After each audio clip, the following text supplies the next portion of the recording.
वागीशादिया सुमनसः सर्वार्थानां उपक्रमे यं नत्वा कृतकृत्यास्युः तं नमामि गजाननम्। शङ्कारूपेण मच्चित्तं पङ्कीकृतमधूर्यया किङ्करीयस्य सा माया शङ्कराचार्यमाश्रये। विश्वं मायामयत्वेन रूपितं यत् प्रबोधितः विश्वं च यत्स्वरूपं तं वार्तिकाचार्यमाश्रये। सदाशिवसमारम्भां शङ्कराचार्यमध्यमाम् अस्मदाचार्यपर्यन्तां वन्दे गुरुपरम्पराम्। श्रीगुरुभ्यो नमः। गुरुर्ब्रह्मा गुरुर्विष्णुः गुरुर्देवो महेश्वरः गुरुस्साक्षात् परं ब्रह्म तस्मै श्रीगुरवे नमः। विवेकिनं महाप्रज्ञं धैर्यौदार्यक्षमानिधिं सदा अभिनवपूर्वं तं विद्यातीर्थं भजे। अज्ञानां जाह्नवीतीर्थं विद्यातीर्थं विवेकिनां सर्वेषां सुखदं तीर्थं भारतीतीर्थमाश्रये। विद्याविनयसम्पन्नं वेतरागं विवेकिनं वन्दे वेदान्ततत्त्वज्ञं विधुशेखरभारतीं। श्रीगुरुचरणारविन्दाभ्यां नमो नमः। सभायै नमः। ఈ దక్షిణామూర్తి స్తోత్రం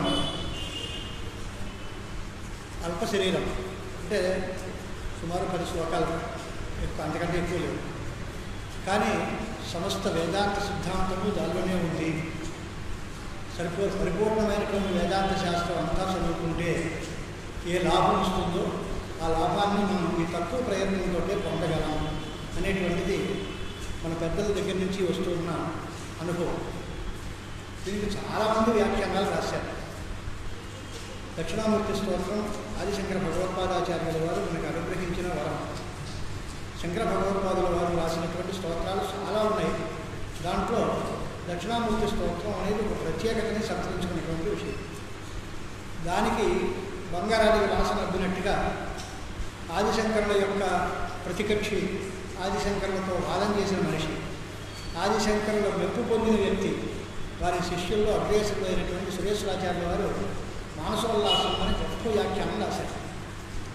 అది ఒక్కాయమానమైన వ్యాఖ్యానం. శంకరుల హృదయం తెలుసుకోవాలి అంటే శంకరుల లోతు తెలిసిన వాళ్ళకే ఆయన భావాలు అర్థమవుతాయి. ఆయన్ని బాగా పిండి ఆయన యొక్క పాండిత్యం ఏమిటి అనేది గుర్తించిన మనిషి కనుక ఆయన పేరే మండల విశ్వడు, ఆయన పేరే సురేశ్వరుడు, ఆయన పేరే విశ్వరుడు. అసలు మొట్టమొదటిగా పేరు పెడుతుంది విశ్వరూపుడు. ఆయన పండిత మండలం కనుక అలంకారంగా ఉన్నవారు కాబట్టి మండల విశ్వరుడు అన్నారు. తర్వాత ఆశ్రమ స్వీకారం చేసిన తర్వాత సురేశ్వరాచార్యుల వారయ్యారు. ఆయన రాసిన మానసోల్లాస వ్యాఖ్యానం సమస్త విధమైనటువంటి విషయాల్ని దానిలో ప్రవేశపెట్టి మనకి ఒక అద్భుతమైన విజ్ఞానాన్ని అందించేటువంటి కార్యక్రమం. సోదరులు గురుప్రసాద్ శర్మ గారు ఎప్పుడు ప్రస్తావనలో ఉన్నప్పుడు దక్షిణామూర్తి స్తోత్రం అందరం చదువుతూనే ఉన్నాం. అది స్తోత్రం బాగా కంఠస్థం చేసుకుంటున్నాం వచ్చింది. కానీ దాని అర్థం ఏమిటి? అర్థం కూడా తేలికే. కానీ దాని మీద అసలు ఆ స్తోత్రం ఎందుకు వచ్చింది, ఎవరి కోసం ఉపదేశించారు, ఎవరు ఎటువంటి ప్రశ్నలు చేశారు, ఆ ప్రశ్నలకి దీనిలో ఏ సమాధానాలు శంకరులు రాబట్టారు, చెప్పారు, ఇలాంటి వాటిని అన్నింటినీ తెలుసుకోవాలి అంటే మానసోల్లాసాన్ని మనం ఆశ్రయించక తప్పదు. దాంట్లో అనేక దర్శన సిద్ధాంతాలు అంతర్లీనంగా వస్తాయి. సాంఖ్యులు ఏమన్నారు, నైయాయికులు ఏమన్నారు, మీమాంసకులు ఏమన్నారు, దానికి వేదాంతులు చెప్పే సమాధానం ఏంటి, లోకంలో ఉండేటువంటి అనుభవాలు ఎలా ఉన్నాయి, వేదాంత అనుభవం ఎలా ఉంది, ఇలాంటివన్నీ మాటలు కూడా దానిలో ప్రస్తావనలో వచ్చాయి. అంచేత మానసోల్లాస వ్యాఖ్యానంతో మనం ఎంత వీలైతే అంతా మననం చేసుకుందాం అనేటువంటి ఒక ఆలోచన అక్కడ వచ్చింది. అది ఇవాళ శివానుగ్రహం చేత కార్యరూపంలోకి వస్తుంది అనేది నేను ధన్యుడిని, మీరు ధన్యుడు. శంకరానుగ్రహమే చెప్పేది, నేను వినేది మీరు కాదు. అందరూ ఒకసారి స్వామివారు చెప్పారు విజయయాత్రలో. స్వామివారి దగ్గరికి ఎవరో వచ్చారు పెద్దలు. శిష్యులందరూ ఎదురికి రండి అన్నారు. ఈ స్వామివారు శిష్యులందరూ ఎదురికి రండి అంటే ఆచార్య వారు అన్నారట, శిష్యులంగా అందరం శిష్యులమైన, శంకరాచార్య వారు ఒక్కరే గురువు, నేను గురువుని మీరు శిష్యులని కాదు, వారి దగ్గర మనందరం శిష్యులమే. అంచేత శిష్యులందరూ రండి అంటే మీరు ఎక్కడో పెద్ద గురుస్థానంలో ఎక్కడో ఉన్నట్టు కాదండి, అందరం కలిసి నమస్కారం చేసుకుందాం. అంచేత ఆదిశంకర భగవత్పాదాచార్యుల వారికి శిష్య కోటిలో ఉన్నవాళ్ళం మనం అనేదే మన పుణ్యం.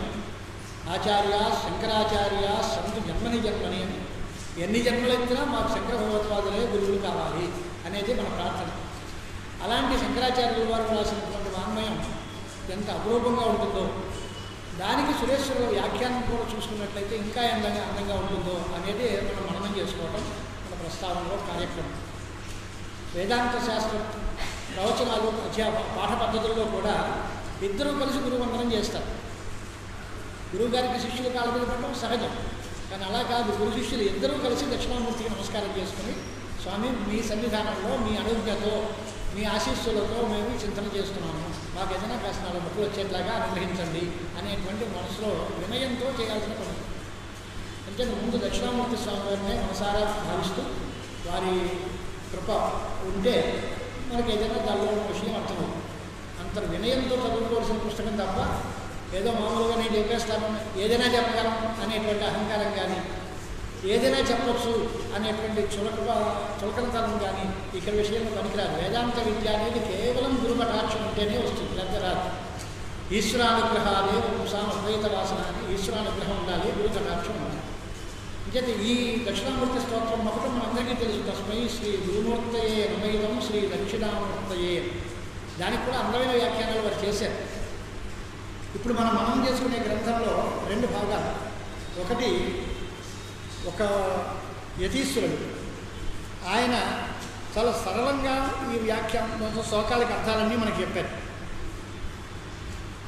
ఆయన పేరు స్వయం ప్రకాశ యతి అని.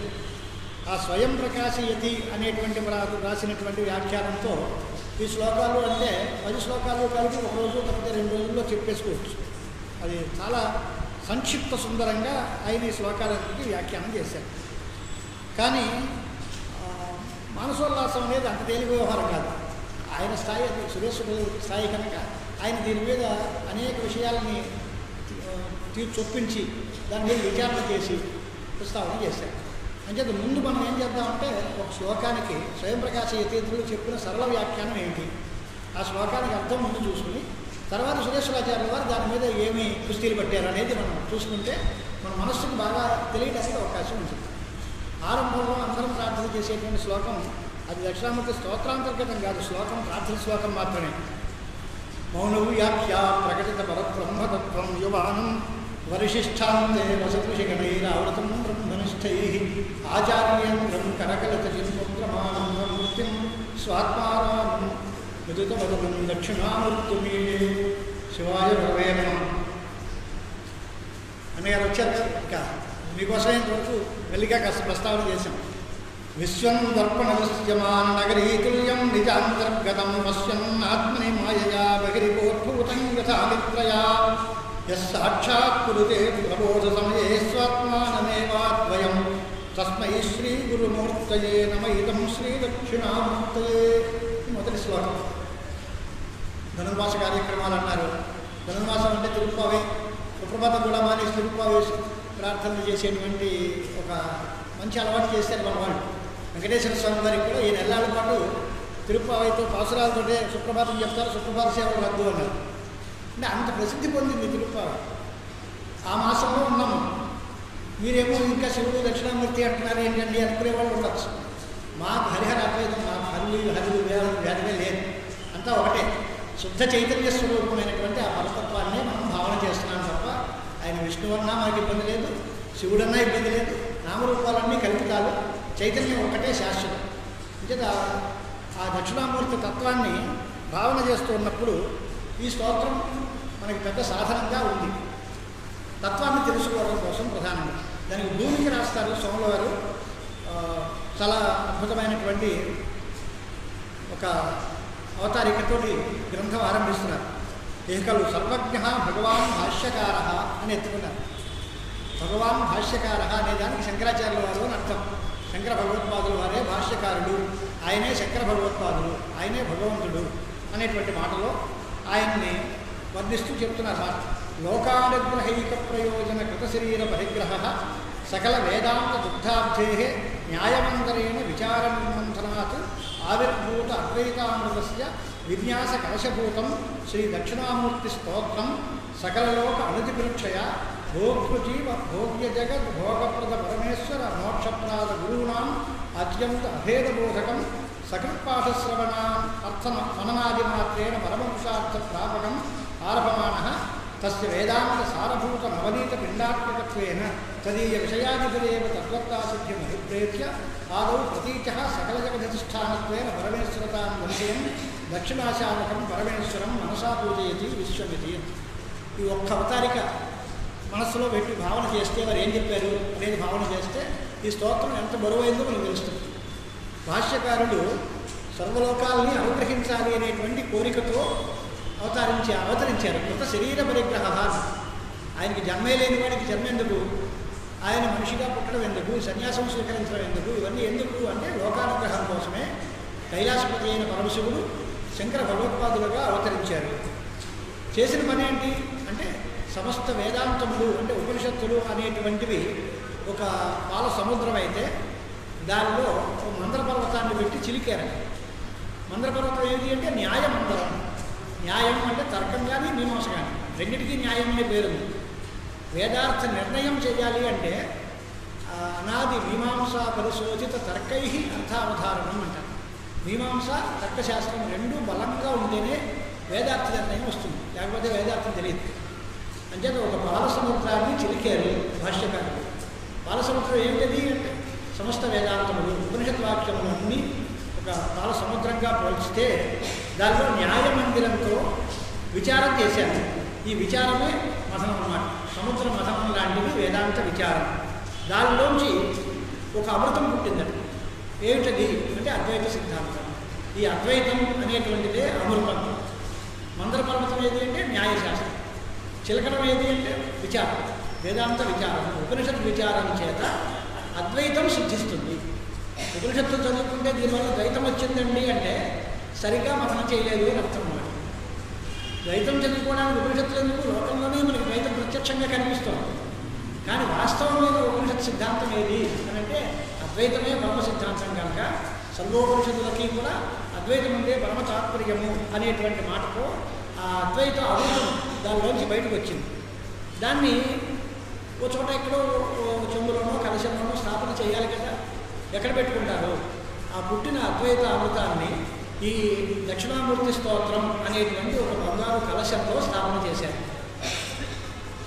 విన్యాస కలశభూతం శ్రీ దక్షిణామూర్తి స్తోత్రం అంటే ఈ స్తోత్రంలో అద్వైత అమృతం నింపబడింది. ఇది ఒక బంగారు కలశం లాంటిది. దీంట్లో అద్వైతామృతం నిండి ఉంది. ఆ అద్వైతామృతం ఎలా పుట్టింది అని అంటే సమస్త ఉపనిషత్తులు అనేటువంటి పాలసముద్రాన్ని న్యాయమంతరంతో చిలికితే ఆ విచారం అనేటువంటి మథనం చేసిన తర్వాత పుట్టినటువంటి అమృతం ఇది. దీన్ని ఎక్కడ దాచుకున్నారు అని అంటే దక్షిణామూర్తి స్తోత్రంలో దాచారు. అంత అద్భుతమైనటువంటి దాన్ని మనకెందుకు అందజేస్తున్నారు అని అంటే సకల లోకాలని అనుగ్రహించాలి అనేటువంటి ఒక దయ ప్రధానమైన కారణం.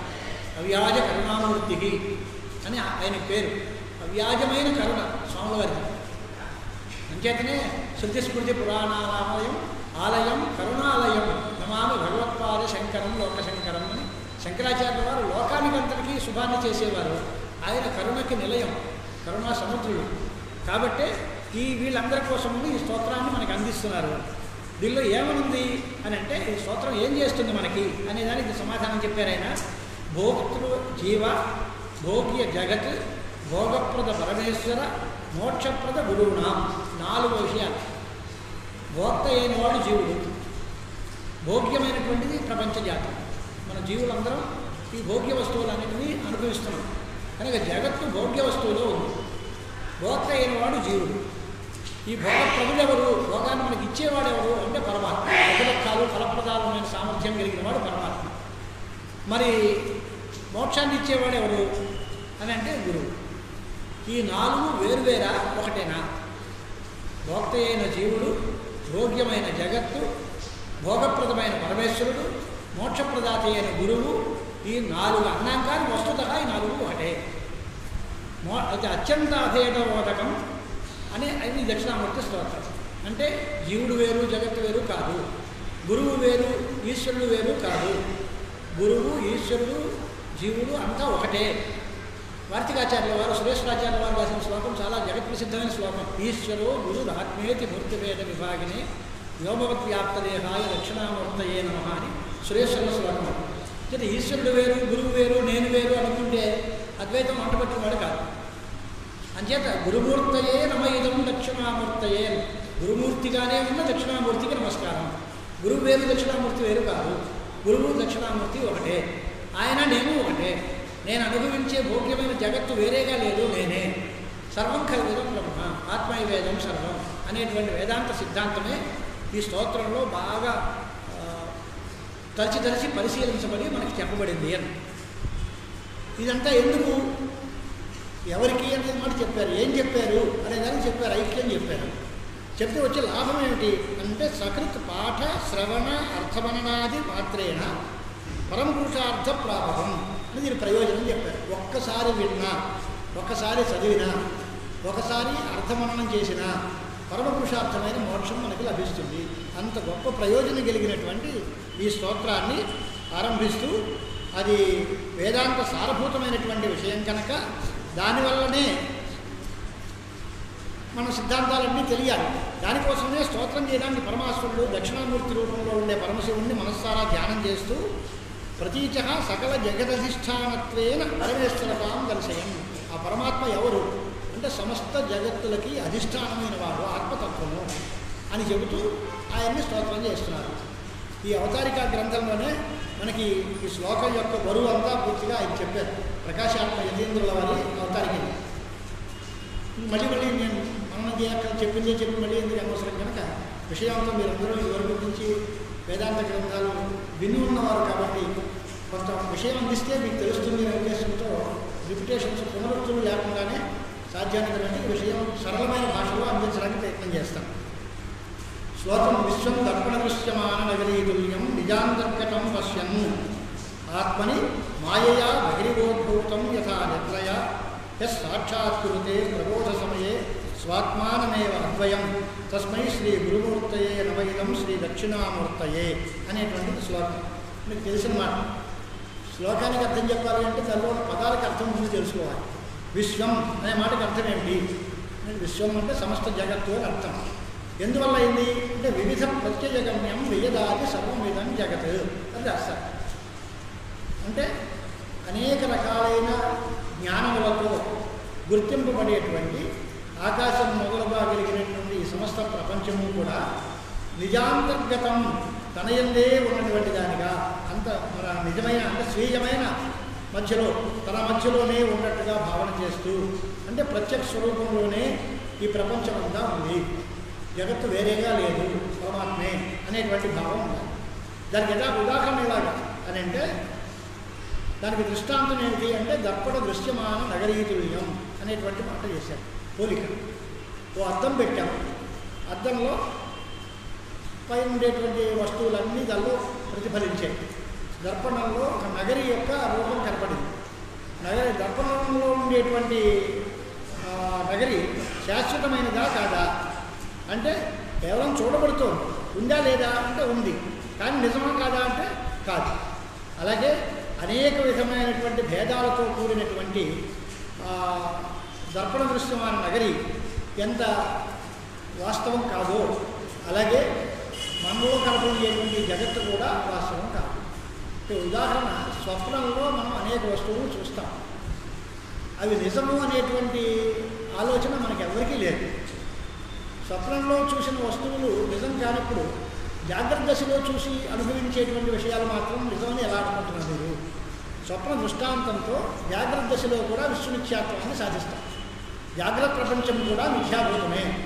జాగ్రత్త కాలంలో మనం అనుభవించేటువంటి వ్యవహారాలు, వస్తువులు, ఈ విషయాలు ఇవన్నీ కూడా అబద్ధాలు, మిథ్యాభూతములే. ఉదాహరణ ఏంటి అని అంటే స్వప్నంలో ఉండే కనిపించే పదార్థాలు లాగా. అక్కడ ఎలా తెలుస్తుంది? దానికి దీనికి పోలిక ఏంటి? స్వప్నం మనకి అనుభవంలో ఉన్నంత కాలంలో అవి అబద్ధాలనే విషయం తెలియదు. కలగంటాం, కళలో మనకి ఆ పదార్థాలన్నీ నిజంగా ఉన్నట్టే అనిపిస్తాయి. చివరికి కళలోంచి తెలివి వచ్చిన తర్వాత కళలోంచి బయటికి లేచి వచ్చేసి అప్పుడు ఉత్థాన దశలో నాకు ఈ కళ వచ్చింది, దీనిలో ఇన్ని రకాలైన ఆలోచనలు వచ్చాయి, అంతా అబద్ధమే కదా అనుకుంటాడు. అని అంటే నిద్ర వల్ల కళ వచ్చింది. ఆ నిద్ర దశలో కళలో వీడు అనేక విషయాలను అనుభవించాడు. అవన్నీ ప్రబోధ సమయంలో అవన్నీ మిథ్యాభూతములు అనేటువంటి నిర్ణయం కలిగింది. అలాగే అలాంటి నిద్ర లాంటిది అవిద్య. ప్రబోధం జ్ఞానం. తెలివి రావడం అని అంటే జ్ఞానం పొందడం. నిద్రలో ఉండడం, కలగండం లాంటిది అజ్ఞానంలో మనం వ్యవహారం చేయడం. ఈ అజ్ఞానంలో మనం చేసే వ్యవహారం అంతా స్వప్నంలో కనపడిన వ్యవహారం లాంటిదే. స్వప్నంలోంచి బయటకు వచ్చి జాగ్రత్త దశలో ఇదంతా అబద్ధము అని ఎలా తెలుసుకున్నావో అలాగే తత్వమస్యాది వాక్యముల చేత ఈశ్వర అనుగ్రహము గురు కటాక్షము వల్ల మనకి మహావాక్యార్థ విచారాత్మకమకి వస్తే జ్ఞానం కలిగితే అప్పుడు ఇదంతా అబద్ధము అనే వాస్తవం తెలుస్తుంది మనకి అనేటువంటి మాట. దానికోసం చెప్పిన మాట. దీనిలో దర్పణం అది ఎలాంటిది అని అంటే చాలా చిన్నది. దానిలో ఎటువంటి ఖాళీ ప్రదేశాలు లేవు. నిశ్చిద్ర దర్పణే భాతి వస్తుగర్భం బృహజ్జగత్ సచ్చిత్సుఖే తథా నానాజగత్ గర్భమిదం బియ్యం. ఈ ఆకాశంతో కలిపి ఆకాశాదేని భూతాని అని ఏతస్మాద్వా ఏతస్మాద్ ఆత్మ ఆకాశ సంభూత అని సృష్టి ప్రక్రియలో ఆకాశం మొదలు కనుక ఆకాశం దగ్గర నుంచి ప్రారంభం చేసి ఈ ఆకాశాది సమస్త ప్రపంచము ఆత్మయందే కల్పింపబడింది. ఈ అర్థం అందే ఈ సర్వప్రపంచము ఎలా అయితే కనిపింపబడిందో అదే రకంగా దానికే వాసిష్ఠ రామాయణంలో ఒక శ్లోకాన్ని కూడా ఉదాహరించి చెప్తున్నారు. ద్యౌః క్ష్మా వాయుః అథ ఆకాశః పర్వతాః సరితః దిశః సంతి తస్యాం శిలా సా చ సుశిరా న మనాగతి. ఇవన్నీ కనిపిస్తాయి కానీ ఉన్నాయా? ఏవీ లేవు. పంచమహాభూతాలు కానీ పర్వతాలు కానీ నదులు కానీ దిక్కులు కానీ శిలలు కానీ దానిలో రంధ్రాలు కానీ ఏవీ లేవు. కానీ అప్యత్యంత ఘనాన్వాయ సునీరంధ్రాకృతేరపి విద్యతే అంతర్జగద్బృందం యోమునేవ వితతో నిలహ. నిర్వాణ ప్రకటనలో ఉన్న శ్లోకాన్ని కూడా ఉదహరించారు. ఈ పరిస్థితుల్లో ఆత్మ అనేది స్వప్రకాశ చైతన్య స్వరూపం. దాని యందు ఆశ్రయమందు ఏ అవిద్య అనేటువంటిది వస్తుందో ఆ అవిద్య వల్ల లేదా మాయ వల్ల ఈ ప్రపంచమంతా కూడా తనలోనే ఉన్నప్పటికీ తన స్వరూపంగానే ఉన్నప్పటికీ బహిరివ ఉద్భూతమివ అనే దానికి అర్థం పుట్టినట్టుగా కనిపిస్తున్నా పుట్టలేదు కానీ ఉద్భూతమివ అంటే ఆవిర్భూతం అయినట్టుగా అనేట్టుగా పశ్యన్ చూస్తూ ఎవరైతే ఉంటాడో అటువంటి గురుమూర్తికి నమస్కారము అన్నారు. అంటే ఏమర్థం అంటే ఈ సర్వ ప్రపంచం మన లోపలే ఉంది, మన స్వరూపంగానే ఉంది. కానీ దాన్ని మనం బయట ఉన్నదానిగా భావిస్తున్నాం. ఈ జగత్తు వేరని, నాకంటే వేరేగా ప్రపంచం ఉంది, దానిలో ఉన్న విషయాల్ని నేను అనుభవిస్తున్నాను అనేటువంటి మాటతో తనకి ఆ జగత్తుకి ఒక భేదాన్ని అజ్ఞానం చేత మాయ చేత వీడు అనుకుంటున్నాడు. కానీ ప్రబోధం వచ్చినప్పుడు అదంతా పోతుంది అనేటువంటి మాట. అయితే దీనిలో చిన్న స్వారస్యం ఏంటి అని అంటే జాగ్రత్త ప్రపంచము కూడా ప్రత్యక్ష చైతన్యం ముందు ఉంది అని. ఉంది అంటే ఉందా పూర్తిగా, బయటికి అభివ్యక్తమైంది అంటే బయటకు మళ్ళీ పుట్టిందా అనే దగ్గర చిన్న స్వారస్యం. వేదాంత సిద్ధాంతం ఏమిటి అంటే స్వాత్మనా స్థితం బహిర్భావేన అధ్యస్థం. బాహ్య జగత్తంతా అధ్యస్థమైనది, వాస్తవం కాదు. అక్కడ ఉంది అనే మాట లేదు. లేకపోతే జడమైనటువంటి జగత్తుకి ప్రత్యక్ష చైతన్యంతో సంబంధం ఉండదు. దీంట్లోంచి అది పుట్టింది అనుకోవడానికి ఏం లేదు. ఎందుకంటే ఒక వస్తువుని చూసి మరొక వస్తువు అనుకున్నాం అంతే తప్ప బ్రహ్మను చూసి జగత్తని భావించాం, జగత్ అనేటువంటి భ్రాంతిలో కలిగాం. జగత్తంతా భ్రాంతి సిద్ధమే తప్ప వాస్తవం కాదు. అంచేత జగత్తుకి ప్రత్యక్ష చైతన్యానికి ఎలాంటి సంబంధాలు లేకపోవడం వల్ల అది అక్కడ పుట్టింది అన్నో దాని యొక్క వికారం పరిణామం అనడము ఇలాంటివి అవకాశాలు లేవు. కాబట్టి అది కేవలం అక్కడ కల్పింపబడింది అనేటువంటి మాటే చెప్పాలి. ఆ కల్పింపబడినటువంటి జగత్తు ఎప్పుడు పోతుంది? కల్పన పోతే పోతుంది. అంటే అజ్ఞానము చేత మనం ఒక మనిషిని చూసి ఇంకొక మనిషి అనుకుంటాం. ఎంతవరకు ఆ పొరపాటు కంటిన్యూ అవుతుంది అంటే వారి యొక్క నిజమైన స్వరూపం మనకి తెలిసే వరకు. ఈయన అబ్బా ఇంతవరకు నేను పొరపాటు పడ్డానండి, ఆయన అనుకున్నానండి అని. తర్వాత నిజం గుర్తిస్తే అదే ఆయన కాదు. ఇప్పుడు ఆయన అనే జ్ఞానం ఎంతవరకు ఉంది అంటే నిజం తెలిసే వరకు ఉంది. తర్వాత ఈయన కాదండి అని. అలాగే ప్రపంచం సత్యము అనేటువంటి భావం కూడా ఎంతవరకు ఉంటుంది? అజ్ఞానం కొనసాగే వరకు ఉంటుంది. ప్రబోధ సమయంలో స్వాత్మానమేవ అద్వయం సాక్షాత్కృతే, తన స్వరూపంగానే అద్వితీయమైన ఆత్మస్వరూపంగానే సాక్షాత్కరించుకుంటున్నాడు. వాస్తవ స్థితి అది. ఈ పరిస్థితుల్లో మయ్యేవ సకలం జాతం మయి సర్వం ప్రతిష్ఠితం మయి సర్వం లయం యాతి తద్బ్రహ్మ అస్మి అద్వయం అహం. అద్వయం అయినటువంటి బ్రహ్మ నేనే అయ్యున్నాను అనేటువంటి మాట. యథా స్వప్న ప్రపంచోయం మయి మాయా విజృంభిత ఏవం జాగ్రత్త ప్రపంచస్య మయి మాయా విజృంభిత అని పురాణ వచనాలు కూడా దీనికి ప్రమాణంగా ఉదహరించి ఈ శ్లోకాలు పూర్తి చేసి అర్థం చెప్పారు ఆయన. అంటే ఏమైందనమాట, జాగ్రత్త ప్రపంచమంతా మాయా విజృంభితము, ఇదంతా స్వప్న ప్రపంచము లాంటిది. వాస్తవమైన అధిష్టానం ఏది అని అంటే ఒక్క పరతత్వమే, ఆత్మతత్వం ఒకటే నిజమైనది. ఇదే లలిత రహస్యంలో విద్యా జగదధిష్టానాయ నమః అని అమ్మవారికి నామం చెప్పి విద్యా జగదధిష్టాన ముక్తిగా ముక్తి రూపిణి పరమచైతన్యం ఆత్మతత్వం అమ్మవారి స్వరూపంగా భావిస్తే ఆవిడ ఎలాంటిది అంటే మిథ్యాభూతమైన జగత్తుకి అధిష్టానం. అధిష్టానమే సత్యం, ఆరోగ్యం అంతా అబద్ధం. ఉన్న వస్తువును చూసి మరొకటిగా భావించుకున్నాము, రజ్జువును చూసి సర్పం అనుకున్నాము, నిజంగా ఉన్నది అక్కడ తాడే, అనుకున్నది సర్పం. జగరా ఎలా అయితే తాడు మాత్రమే నిజంగా ఉండి దాన్ని చూసి మనం సర్పం అనే భ్రాంతి కొనసాగించి భయభ్రాంతులకు గురవుతున్నామో, అది తెలిసిన తర్వాత ఆ భయం పోయి ఆ భ్రాంతి తొలగి ఇది తాడే అనేటువంటి భావం, నాయం సర్ప, ఇది సర్పమే కాదు. అలాగే నాత్ర రజతం, నేదం రజతం, ఇది వెండి కాదు, ఇక్కడ వెండి లేదు అనేటువంటి నిజం తెలిసిన తర్వాత ఆ భ్రాంతులు కానీ ఆశాలపాశాలు కానీ ఇవేమీ లేకుండా పోతాయి. అలాగే ఈ జగత్తు సత్యము అనేటువంటి భ్రాంతిలో పడి అనేక రకాలైనటువంటి సంబంధాలను మనం కల్పించుకుని దీనిలో అధ్యాసంలో పడి అనేక రకాల దుఃఖాలకు మనం పాత్రలు అవుతున్నాం. ఈ దుఃఖాలన్నీ పోవాలి అంటే స్వాత్మయందు ప్రపంచం అధ్యస్థము అనేటువంటి మాట చెప్పాలి. మరి అధ్యస్థమే అయితే అధ్యస్థమైన వస్తువు ఎప్పుడప్పుడు పోవాలక, అధ్యాస అనేది ఎంతకాలం ఉంటుంది? నిజం తెలిస్తే పోతుంది. ఈ జగత్ప్రాంత స్వాత్మయందు కల్పింపబడిన ఈ ప్రపంచం యొక్క అధ్యాస ఎందుకు పోవటం లేదు అని అంటే ఇది అధ్యస్థం కాదు అని ఎవరైనా అంటారేమో అని అంటే కాదు, సత్యంలాగా అనిపిస్తుంది. కాస్త అధ్యాస పెద్ద అధ్యాస అయితే పెద్ద కళ ఉంటుంది, లేదా చిన్న కళ ఉంటుంది. చిన్న కళ 5 నిమిషాల కళ వచ్చి వెంటనే తెలివి వచ్చేసింది అనుకోండి, ఆ కళలో ఉన్నది అబద్ధం అని వెంటనే తెలిసిపోతుంది. ఆ కళ బాగా కొనసాగే గంటల తరబడి కళ వచ్చి తెల్లారిపట్ల లేచిన తర్వాత అప్పుడు తెలిస్తే ఇంత అబద్ధమే. అదే పెద్ద కళ కనుక అది నిజమైపోతుంది, చిన్న కళకైతే అబద్ధం అవుతుంది అంటాము మనం. కళ ఎప్పుడైనా కళే, అది అబద్ధమే. తెలివి వచ్చిన తర్వాత అది అబద్ధం అనే విషయం తెలుసు. అలాగే ఆత్మయందు అధ్యస్థమైనటువంటి స్వప్న ప్రపంచం ఎలాగా సత్యం కాదో, ప్రబోధ సమయంలో బాధింపబడుతోందో, అలాగే ఇది కూడా జాగ్రత్త ప్రపంచం కూడా తత్వజ్ఞానం కలిగిన తర్వాత బాధింపబడుతుంది. ఆ తత్వజ్ఞానం కలిగిన తర్వాత అనేదే చాలా పెద్ద మాట.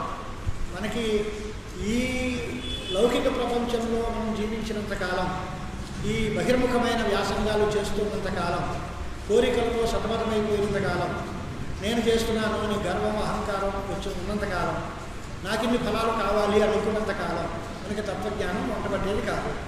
అది వచ్చే వరకు ఈ భ్రాంతి తొలగదు. తత్వజ్ఞానం కలిగితే ఎలా ఉంటుంది? నాహం కర్త నాహం భోక్త అని ఉంటుంది. నేను కర్తని కాదు, నేను భోక్తని కాదు, నాకేదీ అక్కర్లేదు, నేనేమీ చేయటం లేదు. సర్వకర్తవ్యతాహాని కృతకృత్యతాచ, నేను కర్తవ్యములే మిగలలేదు, నేను కృతార్థుడిని, నేను సచ్చిదానంద పరిపూర్ణ స్వభావం కలిగిన వాడిని అనే భావం వస్తే కదా తత్వజ్ఞానం వచ్చినట్టు. అప్పుడు ఈ ప్రపంచం అంతా మిథ్యాంతి అయింది. కానీ ఇప్పుడు మాత్రం అంటే ఇప్పుడు తత్వజ్ఞానం రాలేదు కనుక మీకు ఈ జగద్భ్రాంతి అనేటువంటి విషయం తెలియదు. కాబట్టి ప్రపంచ భ్రాంతి ఎప్పుడు పోతుంది అని అంటే తత్వజ్ఞానం కలిగితే పోతుంది. అందుచేతనే పరమ దయాళువైనటువంటి ఆచార్యులు తత్వజ్ఞానం కంటే ముందు సత్యముగా భాషించేటువంటి జగత్తును అంతటినీ పోగొట్టడం కోసం సాక్షాత్ పరమేశ్వరావతార స్వరూపంగా ఉపదిష్టమైనటువంటి తత్సమస్యాది వాక్యజన్య ప్రత్యక్షబ్రహ్మైక్య సాక్షాత్కార సమయే సమూలం బాధిత సన్, అప్పుడు తత్వజ్ఞానం పూర్తిగా కలిగితే, తత్వమసి మహావాక్యాల యొక్క అర్థం బాగా తెలిస్తే ఈ భ్రాంతి పూర్తిగా తొలగిపోతుంది. అప్పుడు నేను స్వాత్మస్వరూపంగానే ఉన్నాను. ప్రబోధ సమయే స్వాత్మానమేవ అద్వయం యహ సాక్షాత్కృతే. ఆ యహ తస్మై, ఇది ఆచార్యస్వాముల వారి యొక్క శైలి. ఈ యక్షబ్దాలు తత్శబ్దాలు వేసి ఎవరైతే ఇలాంటి వాడో, ఎవరైతే ఇలా చేస్తూ ఉంటాడో ఆయనే ఈ పరమేశ్వరుడు, ఆయనే ఈ పరమాత్మ అని ఆ యశబ్ద తచ్చబ్దాలు వ్యవహరించడం అనేది ఆయన శ్లోకాల్లో చాలా చోట్ల కనిపిస్తూ ఉంటుంది. జాగ్రత్త సుషుప్తి స్ఫుటతరా యా సంవిదుజృంభతే అని అక్కడ చెప్పి ఆయనే శైవాహం నచ దృశ్యవస్తు, అదే నేను. ఏదైతే ఇన్ని రకాలైన వైవిధ్యాలకి కారణమవుతోందో, ఏదైతే జగత్తంతా కూడా ఉన్నట్టుగా భాషింపబడుతోందో, ఆ భాషించేటువంటి జగత్తునంతటినీ కూడా మిథ్యగా గుర్తించి ఎవరు నన్ను నేనుగానే భావించి స్వాత్మస్వరూపాన్ని సాక్షాత్కరిస్తున్నారో అటువంటి గురుమూర్తికి నమస్కారం. యహ అంటే ఎవరు, ఆయన ఎవరు అంటే గురుమూర్తి. తస్మై శ్రీ గురుమూర్తయే నమ ఇదం శ్రీ దక్షిణామూర్తయే, అటువంటి గురుమూర్తికి నమస్కారం. శ్రీ గురుమూర్తయే అనే దగ్గర కూడా యహ అనే మాటకు అర్థం ఏం చెప్పారు? అధ్యస్థమైన జాగ్రత్త ప్రపంచమునకు అధిష్టానుభూతమైన ఏ పరమాత్మ అయితే ఉన్నాడో ఆయనే ప్రబోధ సమయంలో అని అంటే గురువు గారి యొక్క ఉపదేశాల చేత మహావాక్యముల వల్ల కలిగేటువంటి జ్ఞానాన్ని పొందిన సమయం కలిగిన తర్వాత, అంటే తత్వజ్ఞానం కలిగిన తర్వాత అద్వయం అంటే రెండవ వస్తువు లేదు.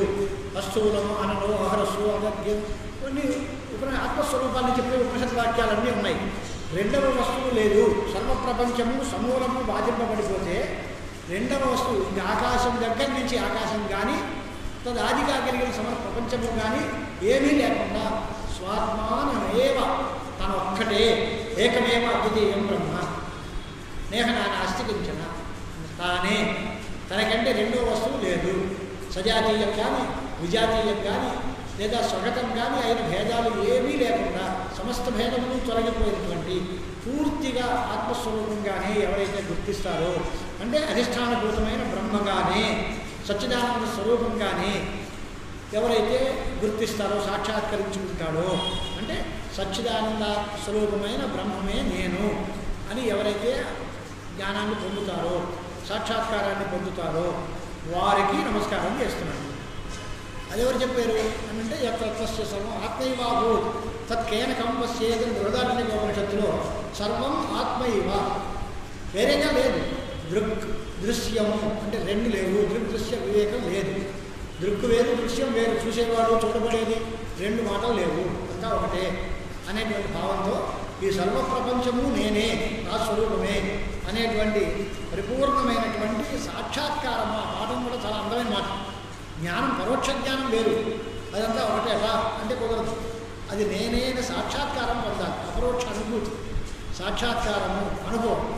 అలాంటి అనుభవం ఎవరైతే పొందుతారో వారికి అంటే అటువంటి జ్ఞానం పొందినటువంటి తస్మై అటువంటి అంటే ఇటువంటి మేము పైన చెప్పిన విశ్వం దర్పణ దృష్టిమాన విరీతుల్యం దగ్గర నుంచి 3 పాదాలలో చెప్పినటువంటి ఈ లక్షణాలు కలిగిన ఆ వ్యక్తికి ఆయన ఎవరు?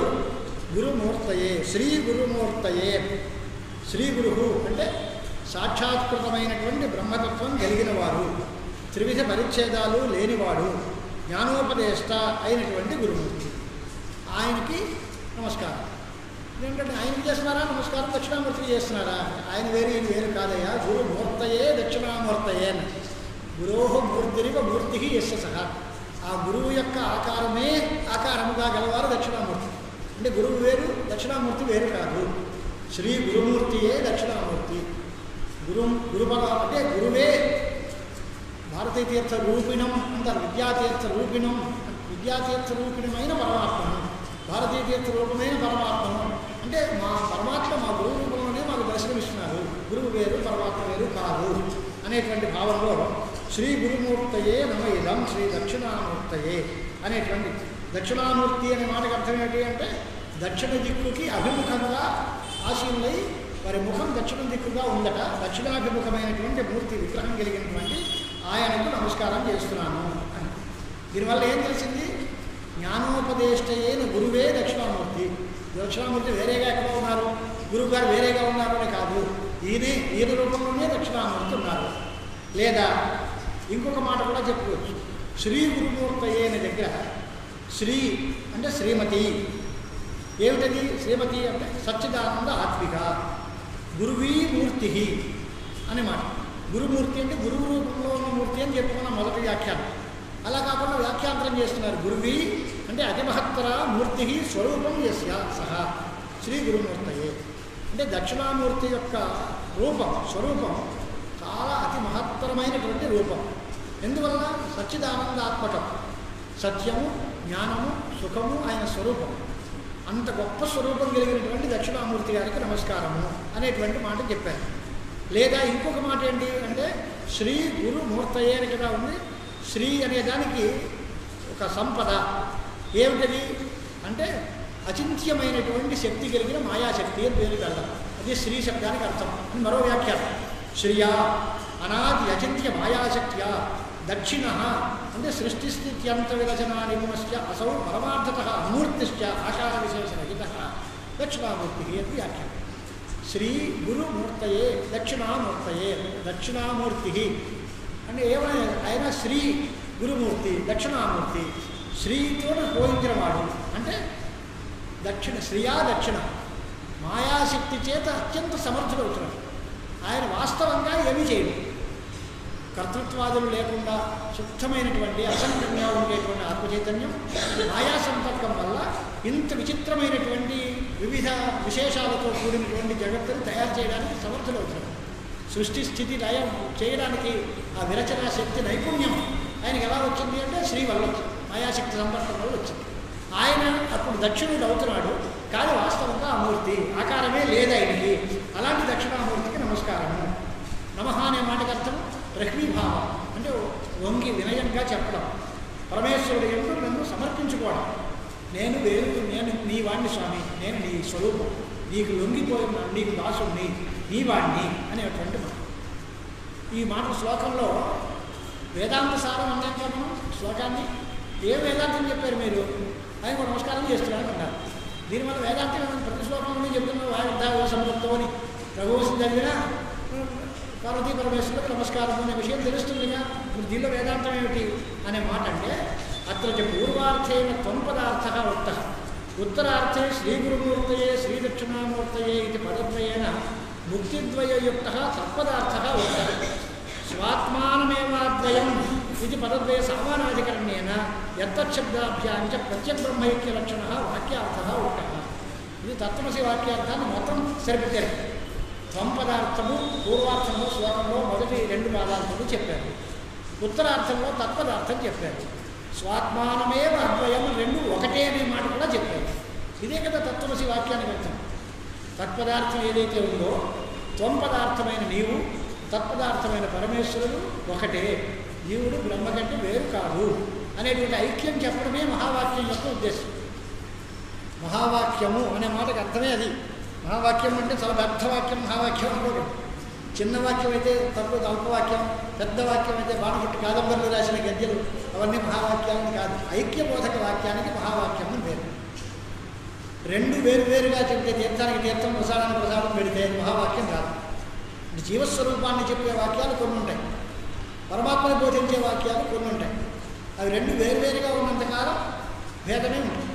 ఆ 2 ఒకటే నా ముడి వస్తే అప్పుడు మహావాక్యం, అప్పుడు అద్వైతం సిద్ధిస్తుంది.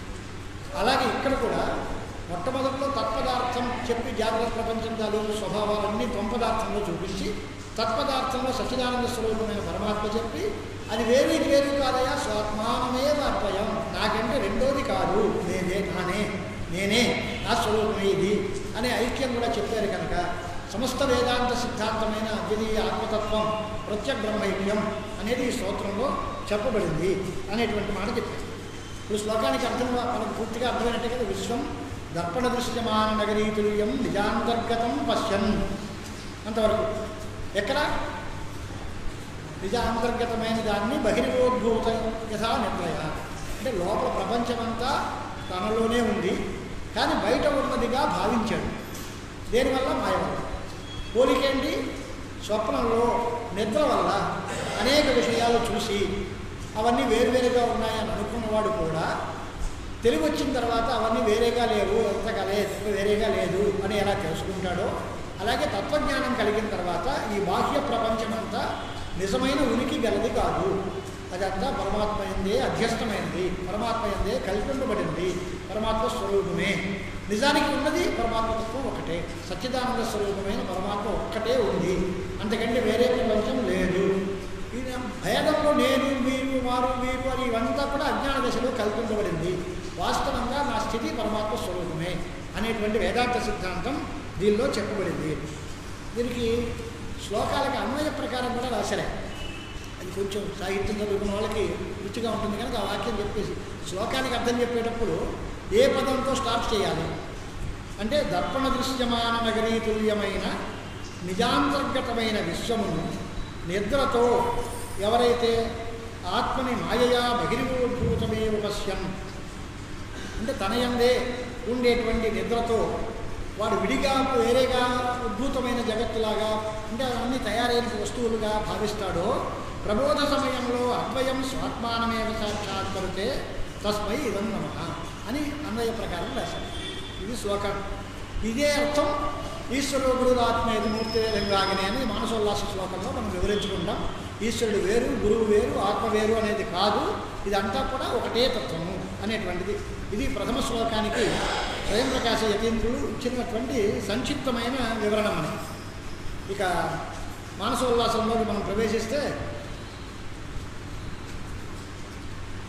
ఆయన తాలూకు థీరీ ఎలా ఉంటుందో అది కూడా శాంపుల్ చూడాలి గ్రంథం. ఇదే శ్లోకానికి సురేశ్వరాచార్యుల వారు ఏ రకంగా గ్రంథం వ్యాఖ్యానం మొదలుపెట్టారు. మంగళం దిశతు మే వినాయక, మంగళం దిశతు మే సరస్వతి, మంగళం దిశతు మే మహేశ్వర, మంగళం దిశతు మే సదాశివ అని మంగళాచరణ శ్లోకంతో ఆరంభం చేశారు. విఘ్నేశ్వరుడు విఘ్నాలు తొలగించడం కోసం, సరస్వతి విద్యాప్రదాయిని, మహేశ్వరుడు సదాశివుడు. వాళ్ళు వేరువేరు కాదు, వాళ్ళందరూ మనకి మంగళాలను ఇచ్చుదురు కాక అనేటువంటి మాట చెప్పారు. ఆయన చెప్పేటువంటి శ్లోకంలో ప్రోద్యఛాక మహావటద్రుమతలే యోగాసనస్థం ప్రభుం ప్రత్యక్తత్వ బుభుత్సుభి ప్రతిదిశం ప్రోద్వీక్ష్యమాణ ఆననం ముద్రాం తర్కమయీం దధానం అమలం కర్పూరగౌరం శివం హృద్యంతః కలయే స్ఫురంత మనిషం శ్రీ దక్షిణామూర్తిగం అని దక్షిణామూర్తి స్తోత్రం ఆయన సొంతంగా రాసుకున్నారు. సరే లెక్క పెట్టండి దాని గురించి కూడా. ఆ తర్వాత నత్వా ఆద్యాం శంకరాచార్యముఖ్యాం సర్వాన్ గరీయస మానసోల్లాస వృత్తాంతం వర్ణయామి యథామతి అని ఈ మానసోల్లాస కారికలకి అంటే దీని వార్తికంలోని పేరు. మానసోల్లాసం వార్తికకారులు రాసినటువంటి శ్లోకాలు. దానికి కూడా ఒక వ్యాఖ్యాన గ్రంథం ఉంది సంస్కృతంలో. మహానుభావులు ఎంతో పరిశ్రమ చేశారు. మనం అవి ఉన్నట్టే చూసుకోవట్లేదు. మనం చిన్న శ్లోకాలు, ఆ శ్లోకాలకి అనేక రకాలైన మహానుభావులు అనేక రకాల వ్యాఖ్యానాలు చేశారు. దానిలో ఉత్తమ స్థాయి వ్యాఖ్యానం మానసోల్లాసం. అది మనకి అందుతుందో అందదో అనేటువంటి భయంతో లేదా మన మీద ఉండే అత్యంత దయతో ఆ వాక్యాలకి వార్తికాలకి కూడా వ్యాఖ్యానం చేసినటువంటి మహానుభావులు మనకు ఉన్నారు. దాంతోపాటు ఈ గ్రంథం ముద్రలో పడింది. అంటే వార్తికాచార్యుల వారు ఏం చెప్పారు, ఆ వార్తికానికి అర్థం వ్యాఖ్యాతలు ఏం వివరించారు, ఇవి కూడా మనం తెలుసుకోవాలి. దీనికి ఏం టైం లిమిట్ లేదు. మనం ఏం పరీక్షకి వెళ్ళిపోవాలి, అర్జెంటుగా రేపు పొద్దున్న పరీక్ష రాసేయాలని నియమం లేదుగా. అంటే నేను మొదటిగా మీకు మనవి చేశాను, మాది ఉపన్యాసాలు వ్యవహారం కాదు. ఉపన్యాసము అంటే తోచిందల్లా చెప్పడం, ఏది జ్ఞాపకం వస్తే అది చెప్పడం, అది వ్యవహారం కాదు. గ్రంథంలో ఉన్న పంక్తిని అర్థం తెలుసుకుని మనం తెలుసుకోవాలి, ఎదరవాడికి తెలియజేసేలా చెప్పాలి. ఇది ఒక పాఠం అనుకోండి, క్లాస్ తీసుకున్నట్టుగా లెక్క. పాఠం శంకరాచార్యుల వారి వ్యాఖ్యానం ఏమిటి, దానికి సురేశ్వరుడు ఏం వ్యాఖ్యానం చేశారు, ఆ వ్యాఖ్యానంలో ఆయన చూపించిన విషయాలు వ్యాఖ్యాతులు ఎలా బయటపెట్టారు, అది మననం చేసుకుని ఇలాగ ఒక్క గ్రంథం చదివినా మనకి ఉత్పత్తి కలుగుతుంది. అలా కాకుండా లోపలికి పరిశీలన చేయకుండా అన్నీ విన్నామండి, ఏది గుర్తులేదండి, ఏమో ఎంత బాగా చెప్పారో, ఏం చెప్పారు అంటే ఏమోనండి అంటే ఎందుకు వెంటనే చెప్పడం ఎందుకు, ప్రయోజనం ఏం లేని పని.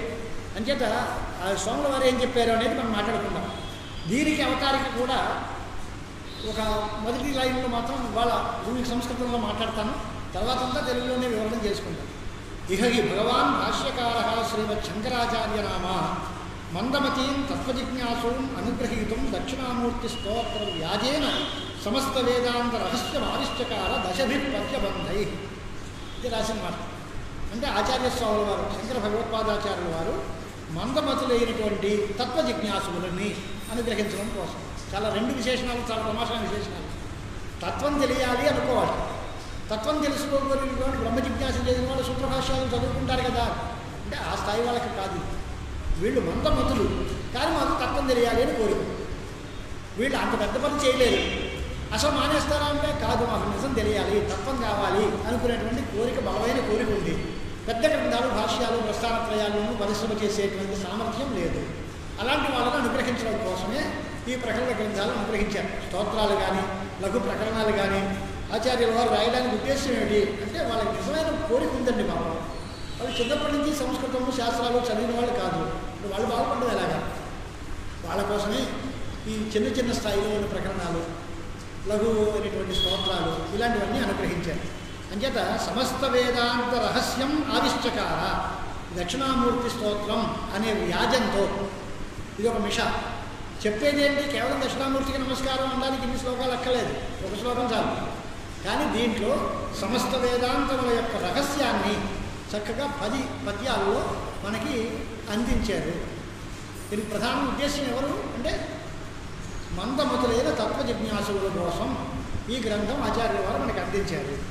తచ్చిష్యై విశ్వరూపాచార్యై సురేశ్వర అపరనామభి తత్పద్యబంధార్థతత్వం తాత్పర్యత మానసోల్లాసనాంన వార్తికాత్మన గ్రంథ సందర్భేన ఆవిష్కృతం. దీని తర్వాత రెండవ లైన్ మానసోల్లాసం ఎందుకు రాశారు సురేశ్వరాచార్య వారు అని అంటే ఆయన పేరు సురేశ్వరుడు అని మారు పేరు, వస్తుతః పేరు విశ్వరూపాచార్యుడు. ఆ పద్యంలో బంధింపబడినటువంటి పరమార్థ తత్వాన్ని తాత్పర్యం తీసుకుని అంటే ప్రతిపదార్థం కాదు, శ్లోకంలో ఉన్న ఈ పదానికి అర్థమంత ఈ పదానికి అర్థమంత ఈ టీక కాదు, తాత్పర్యంగా స్వీకరించి మానసోల్లాసము అనేటువంటి పేరుతో వార్తిక రూపంలో గ్రంథాన్ని అనుగ్రహించారు మనకు. ఆ తమిమం గ్రంథం యథాశక్తి వివరణమని దాన్ని నేను వివరిస్తున్నాను అని వ్యాఖ్యాతలు ఆరంభించారు. ఇంకేత ఈ గ్రంథం అంటే దక్షిణామూర్తి స్తోత్రం ఎందుకు తయారైంది, దానికి మానసోల్లాసం సురేశ్వరుడు ఎందుకు రాశారు అనే దానికి రెండింటికి కూడా భూమికలు మనం అనుకున్నాం. ఇక ఆరంభ శ్లోకం మంగళాచరణం చేసిన తర్వాత విషయంలోకి వెళుతున్నారు. ఆత్మలాభాత్ పరోలాభో నాస్తి ఇది మనయో విదుహు తల్లాభార్థం కవిస్తౌతి స్వాత్మానం పరమేశ్వరం. ఇది వార్తికారం. ఈ స్తోత్రం వేదాంత శాస్త్రము యొక్క ప్రకరణ రూపం.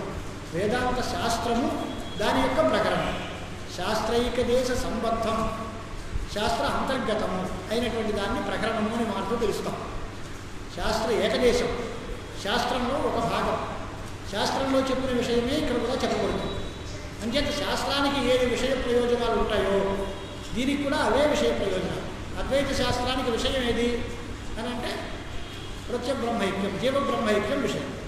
ప్రయోజనం ఏమిటి అంటే ముక్తి, స్వాత్మాత్మ సంస్థితి, బ్రహ్మస్వరూపంగా మిగిలిపోవడం, అది మోక్షం. అదే విషయము ప్రయోజనము ఈ స్తోత్రానికి కూడా ఉంటుంది. ఇది శాస్త్రంలో ఒక భాగం.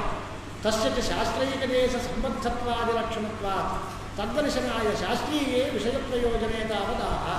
శాస్త్రం తాలూకు విషయ ప్రయోజనాలు చెప్తారు. ఇది శాస్త్ర మర్యాద. ఏ పుస్తకం చెప్పినా అసలు ఏం చెప్తారో చెప్పండి ముందు. విషయం ఏంటి, చదివితే వచ్చే లాభం ఏంటి, ప్రయోజనం ఏంటి, తర్వాత ఈ సంబంధం ఏంటి, దీనికి అధికారం. ఇది అనుబంధ చతుష్టయం అని పేరు. విషయ ప్రయోజన సంబంధ అధికారం. ఈ 4 చెప్పి తర్వాత గ్రంథం ఆరంభిస్తారు. ఏదో పుస్తకం చెప్తామండి, ఏం చెప్తారు, ఎందుకోసం చెప్తారు, ఎవరికి చెప్తారు, చెప్తే వచ్చే లాభం ఏంటి, ఈ ప్రశ్నకి సమాధానాలు రావాలి. అంటే విషయ ప్రయోజనాలు ఎంత నిరూపిస్తున్నారు. ఏమిటి విషయ ప్రయోజనాలు అంటే ప్రయోజనం ఆత్మలాభాత్ పరోలాభో నాస్తి ఇది మనయో విదుహు. ఆత్మ అనే దానికి అర్థం సర్వసాక్షి అయినటువంటి ప్రత్యేక రూపమైన పరమాత్మ స్వరూపం.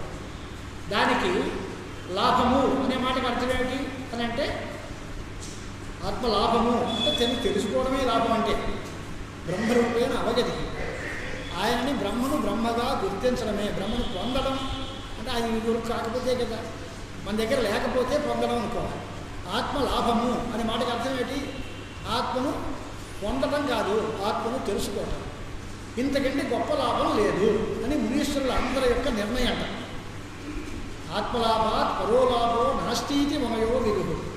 తల్లాభార్థం అంటే ఆ ఆత్మజ్ఞానం కోసం కవి స్తౌతి స్వాత్మానం పరమేశ్వరం. ఆయన స్తోత్రం చేస్తున్నాడు. ఎవరిని అంటే తనకంటే వేరుగా లేని పరమేశ్వరుని స్తోత్రం చేస్తున్నాడు. చాలా తమాషగా ఉంటుంది. తనకి తనే దండం పెట్టుకుంటున్నాడు, తనే స్తోత్రం చేస్తున్నాడు. పరమేశ్వరుడు ఎవరు? తనే. స్వాత్మానమేవ పరమేశ్వరం స్తౌతి. దానిలో ఐక్యం చెప్తుంది. లాభం ఏమిటి? ఆత్మలాభం అంటే బ్రహ్మతత్వం తెలియడమే ప్రయోజనం. విషయం ఏమిటి అంటే స్వాత్మానమేవ పరమేశ్వరం అంటంతో తను వేరు పరమేశ్వరుడు వేరు అనే భావం పోయి తాను పరమాత్మ ఒకటే అనే జీవ బ్రహ్మైక్యం విషయం. ఈ రెండింటి కోసం ఈ గ్రంథం ప్రారంభింపబడుతోంది అనేటువంటిది అభిప్రాయం చెప్పారు. అంచేత నిరస్తమైనటువంటి అజ్ఞానం అంటే అజ్ఞానం తొలగాలి, అజ్ఞాన కార్యమైనటువంటి ప్రపంచం తొలగాలి, అది పోయి బ్రహ్మాత్మ అవస్థానం కలగాలి. ఇది ప్రయోజనం.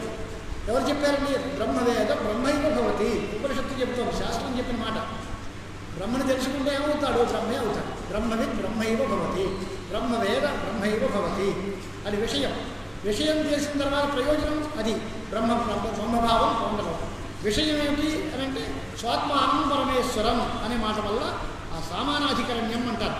సమానాధికరణ్యం అంటే రెండు పదాలు ఒకే విభక్తిలో ఉండి ఒకే విషయాన్ని చెబితే అవి సమానార్థకములు, సమాన విభక్తికములైన పదములు సమానాధికరణంలో వ్యవహారం. నీలముత్పలం అన్నారు. రెండు పదాలు నల్లటి కలువపువ్వు ఒకే వస్తువుని చెప్తాయి. రెండు ఒకే విభక్తుల్లో ఉంటాయి, ఒకే వచనంలో ఉంటాయి. ఆ రెండు సమానాధికరణ పదాలు. రాజ్ఞ పురుష అంటే ఒకటి షష్ఠీ విభక్తులను ఒకటి ప్రథమ విభక్తులను ఉంటే సమానాధికరణం లేదు. ఇది శాస్త్రీయ మర్యాద. అలాగే ఇక్కడ కూడా స్వాత్మానమే పరమేశ్వరం, ఆత్మ పరమేశ్వరుడు ఒకటే, జీవుడు బ్రహ్మ ఒకటే అనేటువంటిది విషయం. ఇది శాస్త్ర విషయం, శాస్త్ర ప్రయోజనం రెండు కూడా ఈ కార్యక్రమంలో చెప్పారు. స్వేచ్ఛయా సృష్టం ఆదిశ్య విశ్వం యో మనసి స్థిత స్తోత్రేణ స్తూయతేనేన సయేవ పరమేశ్వర. ఈ చెప్పిన తర్వాత ఈ స్తోత్రంలో ఇది ప్రకరణం కదా, శాస్త్రంలో చెప్పినటువంటి మాటని దీనిలో మనం ఎలా పొందగలం అనేటువంటి దానికి ఒక నిరూపణ పద్ధతి చూపిస్తున్నారు.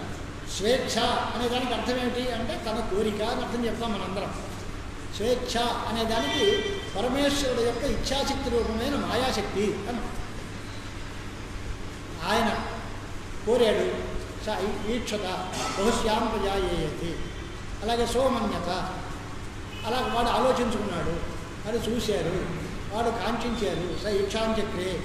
అవన్నీ ఏమిటర్థం అంటే ఇచ్ఛారూపం అంటే ఇచ్ఛాశక్తి రూపమైన మాయాశక్తి అన్నమాట. ఆ స్వేచ్ఛ అనే దానికి తన యొక్క శక్తి స్వరూపమైన మాయాభావాలు. దాని చేత సృష్టింపబడినది ఏది అని అంటే ఈ ప్రపంచం, విశ్వం అంతా. సృష్టింపబడిందా అంటే కాదు, వివర్తితం విశ్వం. స్థూలము, సూక్ష్మము, సమష్టి, వ్యష్టి అనే రకరకాలలో ఉండేటువంటి వైవిధ్యంతో కూడిన ప్రపంచం అంతా ఆత్మ యొక్క వివర్తము. వివర్తము అనే మాట వింటూ ఉంటారు వేదాంతులందరూ. అతాత్విక అన్యథాభావ వివర్త. ఒక వస్తువు మరో వస్తువుగా మారిపోతే పరిణామం, మారకపోయినా మారినట్టుగా అనిపిస్తే వివర్తం. తాడు పాముగా అనిపించింది, మారలే. బంగారం కుండలాలు అయ్యింది అంటే సువర్ణం కుండలే భవత. లేకపోతే కాష్టం భస్మ కరోతి. కర్రలు ఉన్నాయి, దాన్ని బూడిద చేశాం, కర్రలు పోయి బూడిద అయ్యింది. కర్రల యొక్క వికారమే బూడిద. బంగారం యొక్క వికారమే గాజులో పోసుకో ఏవో ఆభరణాలండి. అవన్నీ పరిణామవాదానికి చెందుతాయి. కానీ ఇది అలా కాదు. బ్రహ్మ ఎటువంటి పరిణామము పొందలేదు, బ్రహ్మగానే ఉంది. కానీ మనకి జగత్తు అని అనిపిస్తుంది. బ్రహ్మ జగత్తుగా మారిందా? ఏమీ మారలేదు. పోనీ జగత్తు పుట్టిందా? బ్రహ్మ ఏమీ జగత్తు పుట్టలేదు. బ్రహ్మగానే ఉంది. మనకి ఎందుకు వచ్చింది ఇది అంటే అజ్ఞానం చేత. మనకి తాడును చూసి పాము అనేటువంటి భ్రాంతి ఎలా కలిగిందో అలాగే జగద్భ్రాంతి కలిగింది. అద్యత సృష్టం అనే దానికి అర్థం వివర్తితం. బ్రహ్మ యొక్క వివర్తాత్మకంగా ఉండేటువంటి ఈ సమస్త జగత్తుని సూర్యబింబమివ ఉదకుంభే తత్సన్నిహితే గువ్యాదౌవ ఆభాస ద్వారా ప్రవిశ్య. దానికి ఉదాహరణలు రెండు చూపించారు. సూర్యబింబం ఒక నీటి కుండలో, నీటి కలశంలో ప్రతిబింబిస్తుంది. ఉందా? ఓ బిందు నీళ్ళు అక్కడ పెట్టాం, సూర్యుడు దానిలో ప్రతిఫలించాడు. సూర్యుడు నీడ దీనిలో పడితే సూర్య ప్రతిబింబం ఉందే కానీ సూర్యుడు దీనిలో ఉన్నాడా అంటే, దీనిలో ఉన్న సూర్యుడు నిజమా అంటే ఎన్ని అబద్ధం మనకు తెలుసు కదా. అలాగే ఈ జగత్తు కూడా బ్రహ్మయందు ప్రతిబింబపడింది. ఈ జగత్తులో కనిపిస్తుంది బ్రహ్మ, కానీ జగత్తులో కనిపించే బ్రహ్మ కాదు, జగత్తే లేదు. జగత్తంతా బ్రహ్మ కాదు, బ్రహ్మే తప్ప వేరేగా లేదు అని మనస్సులో ఇదంతా విశ్వేష రూపంగా అభివ్యక్తిని పొందింది. దానిలో కూడా మంచి మాట ఏంటంటే మనస్సు యందు అన్నారు. మనస్సు యందు ఈ వ్యక్తమైన ప్రపంచమంతా చోటు చేసుకుంది అనే దగ్గర వృత్తివదంతఃకరణే అని యాడ్ చేస్తారు విశేషణం. కేవలం అంతఃకరణం కాదు, దానిలో వృత్తులతో కూడిన అంతఃకరణం. ఆ వృత్తి ఉపశమనం చేస్తే, సమస్త వృత్తి నిరోధం చేస్తే ఆ మనస్సులో ఆత్మే కనిపిస్తుంది.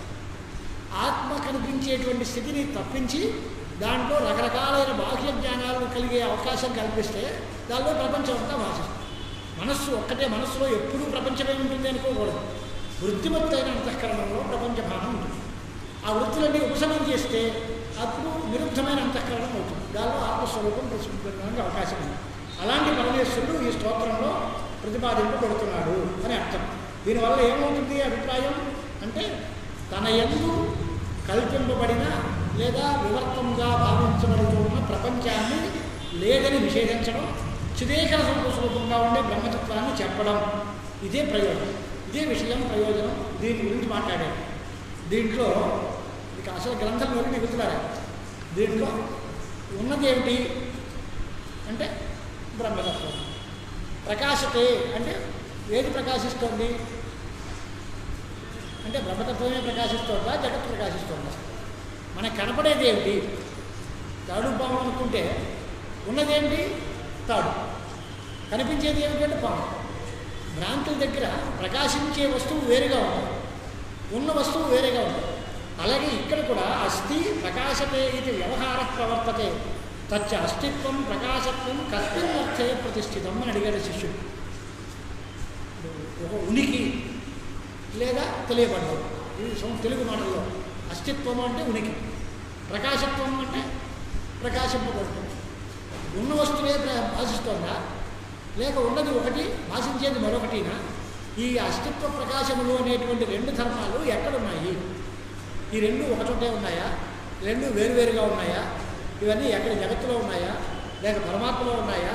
ఇలాంటివన్నీ సందేహాలుగా మాకు ఉండిపోతాయి. కాబట్టి ఆ సందేహాలన్నీ దూరం చేయడం కోసమే మానసోల్లాసం రాస్తున్నాను. ఈ శ్లోకం ముడిపెట్టి, శ్లోకం మూలం, దాని మీద శిష్యులకి కలిగేటువంటి అపోహలు సంశయాలు వాటిని అన్నింటినీ నిరాకరించడానికి ఆచార్యుల వారు అభిప్రాయం చేస్తున్నారన్నమాట. సర్వ పదార్థాల్లోనూ ఈ వ్యవహారం లోకసిద్ధంగా ఉంది. ఈ వస్తువు ఘట అస్తి, ఘట ప్రకాశతే, ఘటం ఉంది, అది ప్రకాశిస్తోంది. కొన్ని వస్తువులు ఉంటాయి, పరమాణువులు ఉన్నాయి, మాకు ప్రకాశిస్తున్నాయా అంటే లేదు, వాటికి ప్రకాశం లేదు. కొన్ని వస్తువులు ప్రకాశిస్తూ ఉంటాయి, ఉన్నాయా అంటే లేవు. లేని వస్తువు ప్రకాశించవచ్చు, ఉన్న వస్తువు ప్రకాశించకుండా ఉండొచ్చు. ఇప్పుడు ఈ ప్రకాశత్వము స్థితి అంటే ఉనికి ప్రకాశము ఈ రెండు ఎవరి నిరపేక్షంగా ఎక్కడున్నాయి అని అడుగుతుంది. నిరపేక్షంగా ఎక్కడున్నాయి అనే దగ్గర పేచి మనకి ఉపనిషత్తుల్లో శ్లోకం ఉంది, తస్య భాష సర్వమిదం విభాతి నద్భాషయతే సూర్య న శశాంక న పావక యద్గత్వా ననివర్తంతే తద్ధామ పరమం మమ అని ఉపనిషత్ వాక్యాలు గీతావాక్యాల్లో మనకు కనిపిస్తూ ఉంటాయి. నత్ర సూర్యో భాతి న చంద్రతారకం నేమావిద్యుతో భాంతి కుతోయం అగ్ని తస్య భాష సర్వమిదం విభాతి. ఉపనిషత్ వాక్యాలు చూస్తే ఇదంతా ప్రకాశిస్తోంది అంటే ఈ ప్రకాశం అంతా దీనిది కాదండి. మరి ఏంది? ఆ పరమాత్మ యొక్క ప్రకాశానికి లోబడి దాన్ని అనుసరించి ఇది కూడా ప్రకాశిస్తుంది. అది ప్రకాశిస్తూ ఉంటే దాని కాంతితో ఇవన్నీ ప్రకాశిస్తున్నాయి. మనం చదువుకునేటువంటి సైన్స్లో సూర్యుడు స్వయం ప్రకాశం గలవాడు, చంద్రుడు సూర్యుడిని అనుసరించి ప్రకాశించేవాడు అంటున్నాం. సూర్యుడికే ప్రకాశం లేదంటున్నారు వేదాంతం. సైన్స్లో ఉన్నవాళ్ళు చంద్రుడికి ప్రకాశం లేదు, స్వతప్రకాశం కాదు, సూర్యుడికి ఉంది అని. నత్ర సూర్యోభాతి, ఆ పరమాత్మ దృష్టిలో చూస్తే సూర్యుడు డమ్మి, సూర్యుడికి ప్రకాశమే లేదు. కోటి సూర్యులు ఏకకాలంలో ఉదయిస్తే ఎంత కాంతి ఉంటుందో అంతకంటే ఎక్కువ కాంతిమంతుడు పరమాత్మ. అంచేత పరమాత్మ యొక్క కాంతి ముందు సూర్యకాంతి కూడా దిగదురిపే. అంచేత అది లెక్క కాదు. అంటే మనం ఏం చెప్తున్నాం? ఇతర వస్తువుల యందు ఉండే ప్రకాశం అంతా ఇతర సాపేక్షం. నిరపేక్షమైన ప్రకాశం ఏంది అని అంటే స్వయం ప్రకాశం, ఇంకొక దాన్ని అపేక్షించకుండా ఏది ప్రకాశం కలది అంటే పరమాత్మ ఒకటే. కింజ్యోతిస్తవ భానుమాన్ అహరిమే, జ్యోతిర బ్రాహ్మణ శ్లోకాలు ఉన్నాయి. ఇవి ఎవరు మనం అనుకున్నాము. జ్యోతిష్ అంటే ఏది, ప్రకాశం ఏది అని అంటే అహని భానుమాన్, పగటి వేళ సూర్యుడు, రాత్రం ప్రదీపాధికం, రాత్రి వేళ అయితే దీపము. కిం స్యాద్ రవిదీప దర్శన విధవు కిం జ్యోతిరాఖ్యాహిమే అని అడిగాడు శిష్యుడు. ఆ సూర్యుడిని చూడడానికి లేదా దీపాన్ని చూడడానికి నీ దగ్గర ఉన్న కాంతి ఏంటి అంటే చక్షుడు, కంటితో చూశారు. తస్య నిమీలనాది సమయే కిం, ఆ కన్ను మూసుకుని కాలక్షేపం చేస్తే అప్పుడేంటి అంటే ధీహి, ఆలోచన. ధియో దర్శనే, ఆ ఆలోచనలు చూసేవాడు ఎవరు అంటే బాబు నమస్కారం అండి, మీ ఆత్మ అనే వరకు మీరు వదిలేలేరు ఈ ప్రశ్నల్ని, అంచేత ఆ పరమాత్మ అనేది చెప్పి ఆగేస్తాం. అంతవరకు వెళితే కానీ కుదరదు.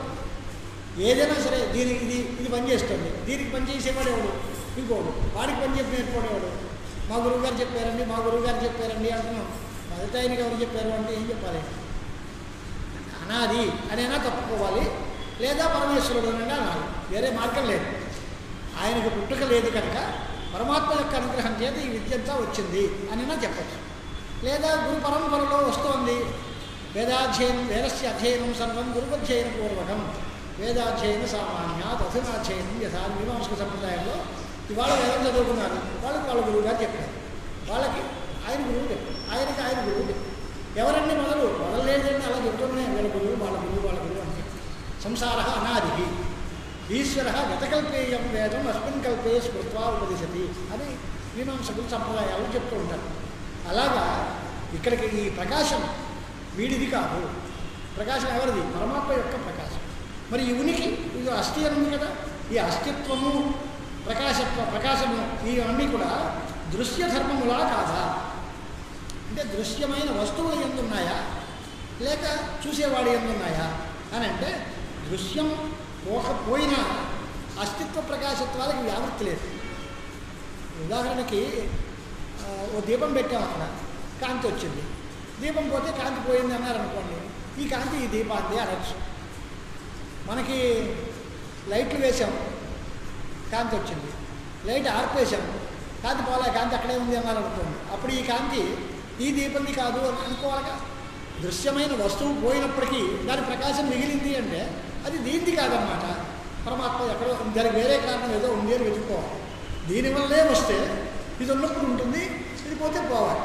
దృశ్య పదార్థములన్నీ ఉన్నప్పుడు జరిగేటువంటి ఈ ప్రకాశం దృశ్య పదార్థములన్నీ పోయిన తర్వాత కూడా అలాగే ఉంటుంది.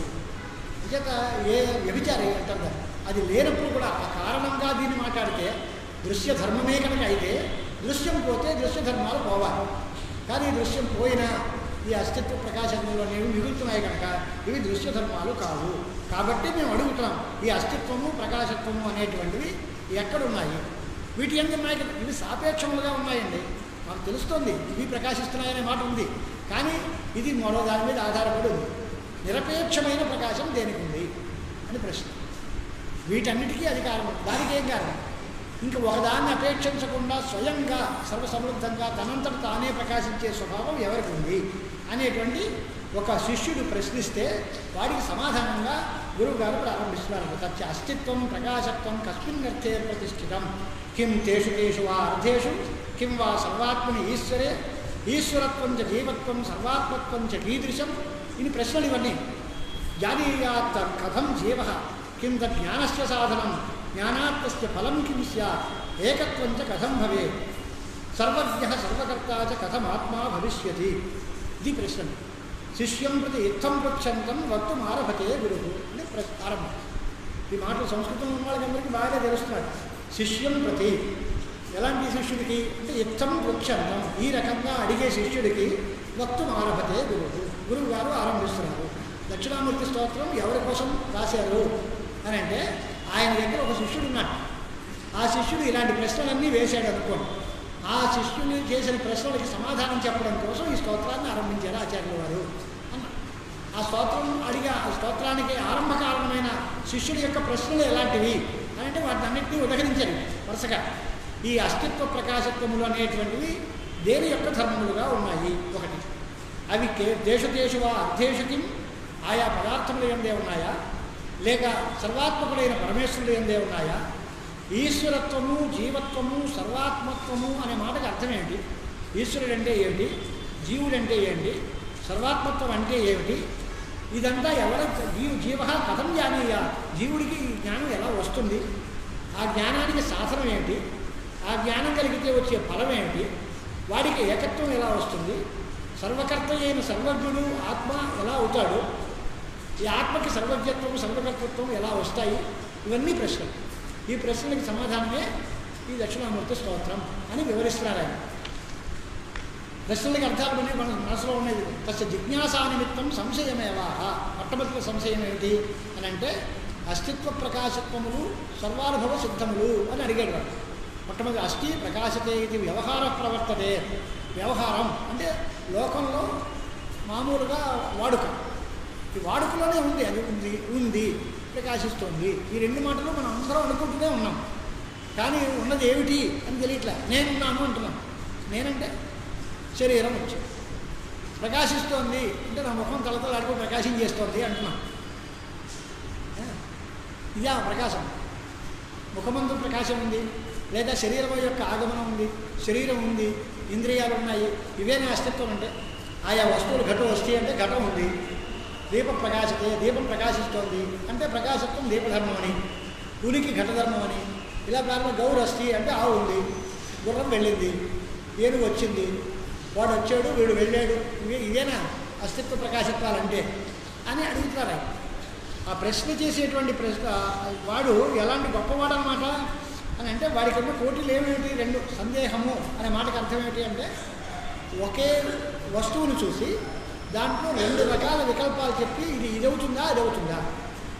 దూరం నుంచి ఎవరో మనిషికి పొడుగ్గా కనిపించట, స్థానుడువా పురుషోవా అంటే వాడు ఓ మనిషా, లేక ఎత్తుగా ఉన్నటువంటి ఏ చెట్టు ముద్దో ఏదైనా ఉందా, ఓ స్తంభమా, ఓ చెట్ట, ఓ మనిషా, పూర్తి విశేషాలు తెలియలేదు. అది ఒక వస్తువు ఉంది, ఆ వస్తువు ఏమిటో గుర్తించలే.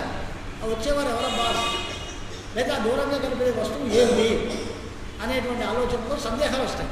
అలాగే ఇక్కడ కూడా సందేహం ఏమిటి అంటే, సర్వ వ్యవహార సిద్ధమైన అస్తిత్వ ప్రకాశములు రెండూ కూడా కిం ప్రతి వ్యక్తి భిన్నం, ఒక్కొక్క వ్యక్తికి మారుతూ ఉంటాయా? ఈ వ్యక్తి యందు ఉండే ప్రకాశం వేరు, ఆ వ్యక్తి యందు ఉండే ప్రకాశం వేరు, లేదా ఇంకో దాని యందు ఉండే ఉనికి వేరు, మరొక దాని యందు ఉండే ఉనికి వేరు. అస్తిత్వం కూడా వస్తువులను బట్టి మారిపోతుందా, ప్రకాశం కూడా వస్తువులను బట్టి మారిపోతుందా అని ఒక కోటి. లేదా విశేషోల్లేఖమంతరేణ అనయో ప్రతి వ్యక్తి స్వరూపభేద అనవగమాత్ సామాన్యమైన తత్వవ్యక్తిషు సర్వాసు అనుస్యూతం ఏకమేవ. అన్నిట్లోనూ ఉండేటువంటి ఒకటేనా అంటే, పదార్థాలు చాలా ఉండొచ్చు, కానీ అవన్నీ ఉన్నాయి అన్నప్పుడు వాటి అన్నిటి యందు ఉండే ఉనికి ఒకటే అవుతుంది. అందరూ కలిసి పాట పాడుతున్నారు అనుకోండి, అందరూ చాలామంది ఉండొచ్చు, కానీ పాడే పాట ఒకటే, పాడడం ఒకటే, పాట ఒకటే, పాడేవాళ్ళు చాలామంది ఉంటారు.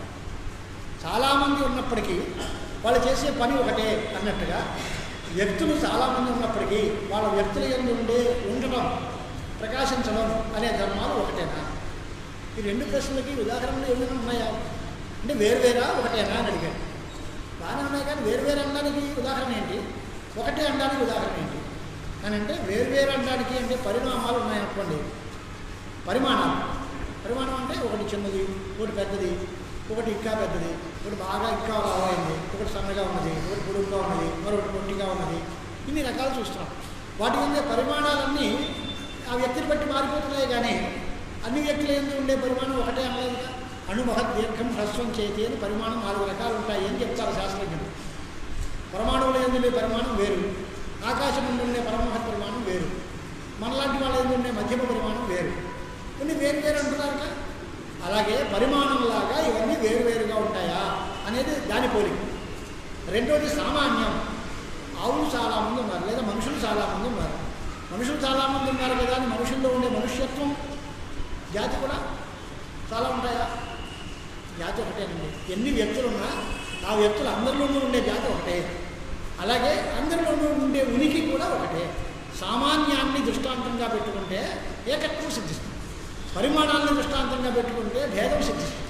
మీరు పరిమాణంలాగా భిన్నములా లేక జాతి వలె ఏకములా అని అడిగాడు శిష్యుడు. కిం వా చేషు కిం వా సర్వాత్మని ఈశ్వరే అని ఒక ప్రశ్న. ఈశ్వరత్వం చ జీవత్వం సర్వాత్మత్వం చ కీదృశం అని మరో ప్రశ్న. సర్వాత్మని ఈశ్వరే అని కూడా ఉంది మాట, రెండో మాట కదా. సర్వాత్మకుడైన పరమేశ్వరుడు యందు అన్నాడు. సర్వాత్మకుడైన పరమేశ్వరుడు అనే మాటకు అర్థం ఏంటి?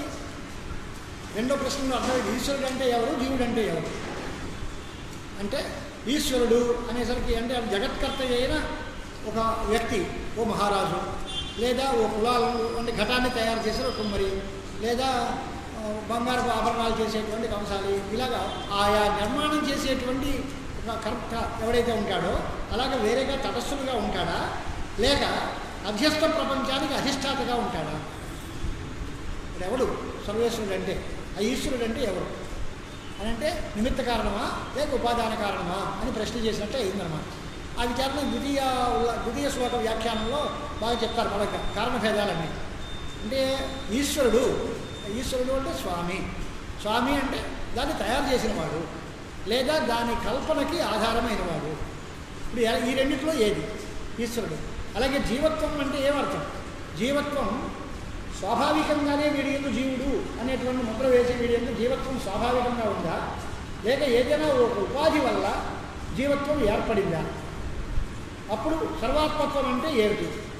నిజంగానే అంతా సర్వాత్మకుడా లేదా గౌణమైన సర్వాత్మకత్వమా లేక ముఖ్యమైన సర్వాత్మకత్వమా అని విచారణలన్నీ వాళ్ళు విమర్శ చేయడానికి పెట్టుకున్నారు. ఈ జీవత్వ ఈశ్వరత్వాదులు స్వాభావికములా లేక ఔపాధికములా అంటే ఉపాధిని బట్టి వచ్చినదా కాదా?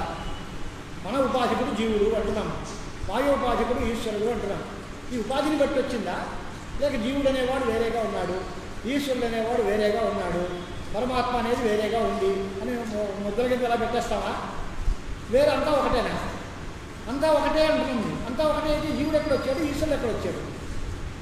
దేన్ని జీవుడు అనాలి, దేన్ని ఈశ్వరుడు అనాలి? వాళ్ళలో ఉండే తేడా ఎందుకు వచ్చింది?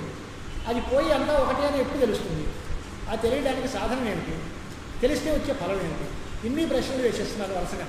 జ్ఞానీయాత్మ కథం జీవ కింద జ్ఞానస్య సాధనం జ్ఞానాత్మస్య ఫలం కిం స్యాత్ ఏకత్వం చ కథం భవేత్. ఇప్పుడు సత్తాధిప్రదమైనటువంటి అధిష్టాత ఈశ్వరుడు అన్నావా లేక ఇతర ఉపాధుల వల్ల జీవనం వచ్చింది కనుక జీవత్వం వచ్చింది అన్నారా? ఇవన్నీ ఎలా కుదురుతాయి? ఎటువంటి జ్ఞానం చేత ఈ భేదం కలుగుతుంది? భేదాన్ని తొలగించే సాధనం ఏది? ఏ సాధనం చేత ఐక్య జ్ఞానం కలుగుతుంది? జీవేశ్వరుల యొక్క ఐక్యానికి తెలుసుకోవడానికి ఫలం ఏమిటి? ఇది ప్రశ్న. విరుద్ధ స్వభావంలో కనుక వాటి ఐక్యం అనేది కేవలం గౌణం. రెండు వేర్వేరే కానీ ఒకటే అంటున్నాం. ఒకలాంటిదే అనుకోవయా, ఒకటి కాదు కానీ ఒకలాంటిదే అనుకో, అది గౌణమైన ఐక్యం. ముఖ్యమైన ఏకత్వం అంటే ఒకలాంటిది అంటే కాదే, ఒకటేనయ్యా, ఒకలాంటిది కాదు, ఒకటే అని ముఖ్యమైన ఏకత్వం. ఈ జీవుడు పరమాత్మ ముఖ్యంగా ఒకటేనా లేదా జీవుడు పరమాత్మ లాంటివాడు? దృష్టాంతాలు ఏం చెప్తారంటే సంపదాధిక్యే పురోహితోయం రాజా సంవృత్త అంటే.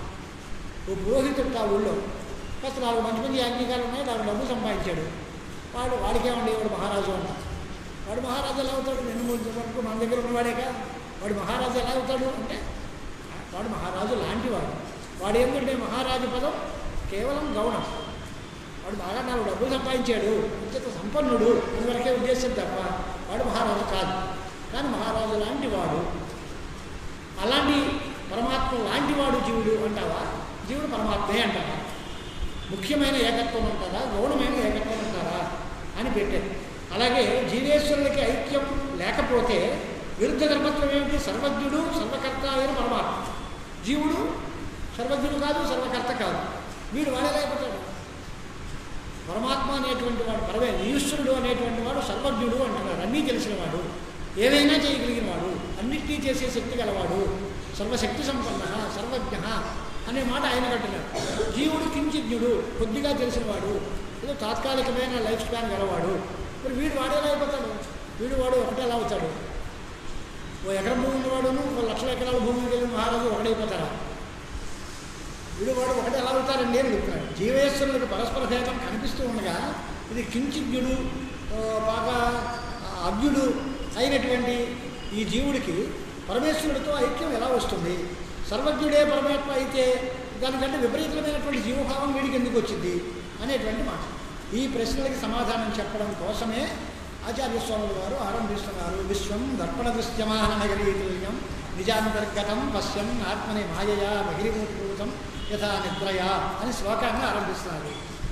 దీనికి సమాధానాలు రాబట్టాలి. ఈ శ్లోకం నుంచి ప్రశ్నలన్నింటినీ సురేశ్వరాచార్య వారు లేవదీశారు. ఈ ప్రశ్నలు ఏమీ దక్షిణామూర్తి స్తోత్రంలో లేవు. ఆ స్తోత్రం ఎందుకు చెప్పారు ఆయన అనడానికి ఇన్ని రకాల ప్రశ్నలు ఉన్నాయి. ఈ ప్రశ్నలకి సమాధానం చెప్పడం కోసమే ఆచార్యుల వారు ఈ శ్లోకాన్ని రాశారు. ఈ శ్లోకంలో ఈ ప్రశ్న సమాధానాలు ఎక్కడెక్కడ చేయబట్టుకోవాలి, దానికోసం మొదలు పెడతారు. తత్ర అస్థి ప్రకాశతే ఇత్యాది సార్థశ్లోకేన కృత ప్రశ్నస్య సాక్షాదుత్తరత్వేన ఆద్య శ్లోకం ఉపాదత్తే. మొట్టమొదటి ప్రశ్న ఏంటి అని అంటే అస్థి ప్రకాశతే, అస్తిత్వ ప్రకాశత్వములు 2 ఉన్నాయి కదా, అవి ఎక్కడున్నాయి, దేని యందు ప్రతిష్ఠితములై ఉన్నాయి అని అడిగారు. ప్రతి వ్యక్తి భిన్న భిన్నములా అన్నీ ఒకదాని ఎందే ఉన్నాయా అని కదా ప్రశ్న చేశారు. దానికి డైరెక్ట్ ఆన్సర్ మొదటి శ్లోకంలో ఉంది అంటున్నారు. ఏమిటి ఈ శ్లోకానికి? ఇదం నమః, దక్షిణామూర్తికి నమస్కారము అన్నారు. దక్షిణామూర్తికి నమస్కారము అనే మాటకు అర్థం క్రియాకారకం. మనం అన్వయాలు చేసుకోవాలిగా. నమస్కారం చేస్తున్నాను. ఎవరికి? క్రియాపదం ఏముంది దీనిలో శ్లోకంలో?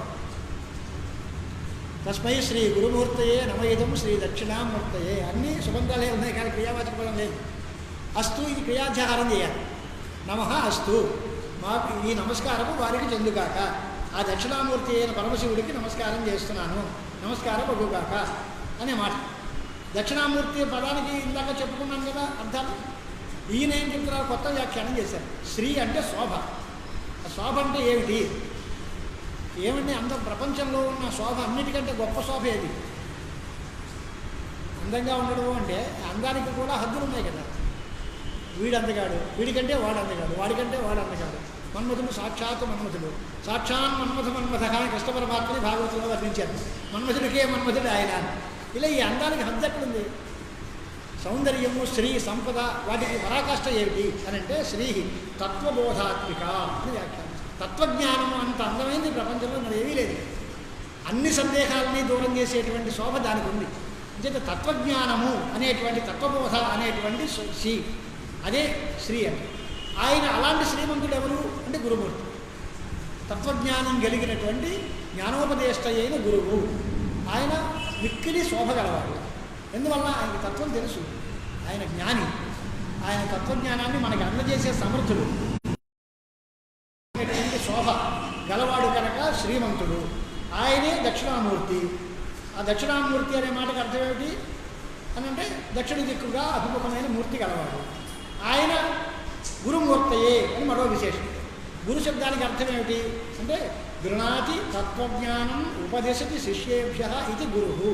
ఇది వ్యుత్పత్తి. విశబ్దస్వంధకార స్యాత్, విశబ్దస్తస్య రాచక, ఇవన్నీ పౌరాణ శ్లోకాలు చెప్తూ ఉంటాం. చీకటిని దాటిపెట్టేవాడు, బ్యాటరీ లైట్ వేస్తే అది గురువు అవుతుందా? అది చీకటిని పోగొడుతుంది.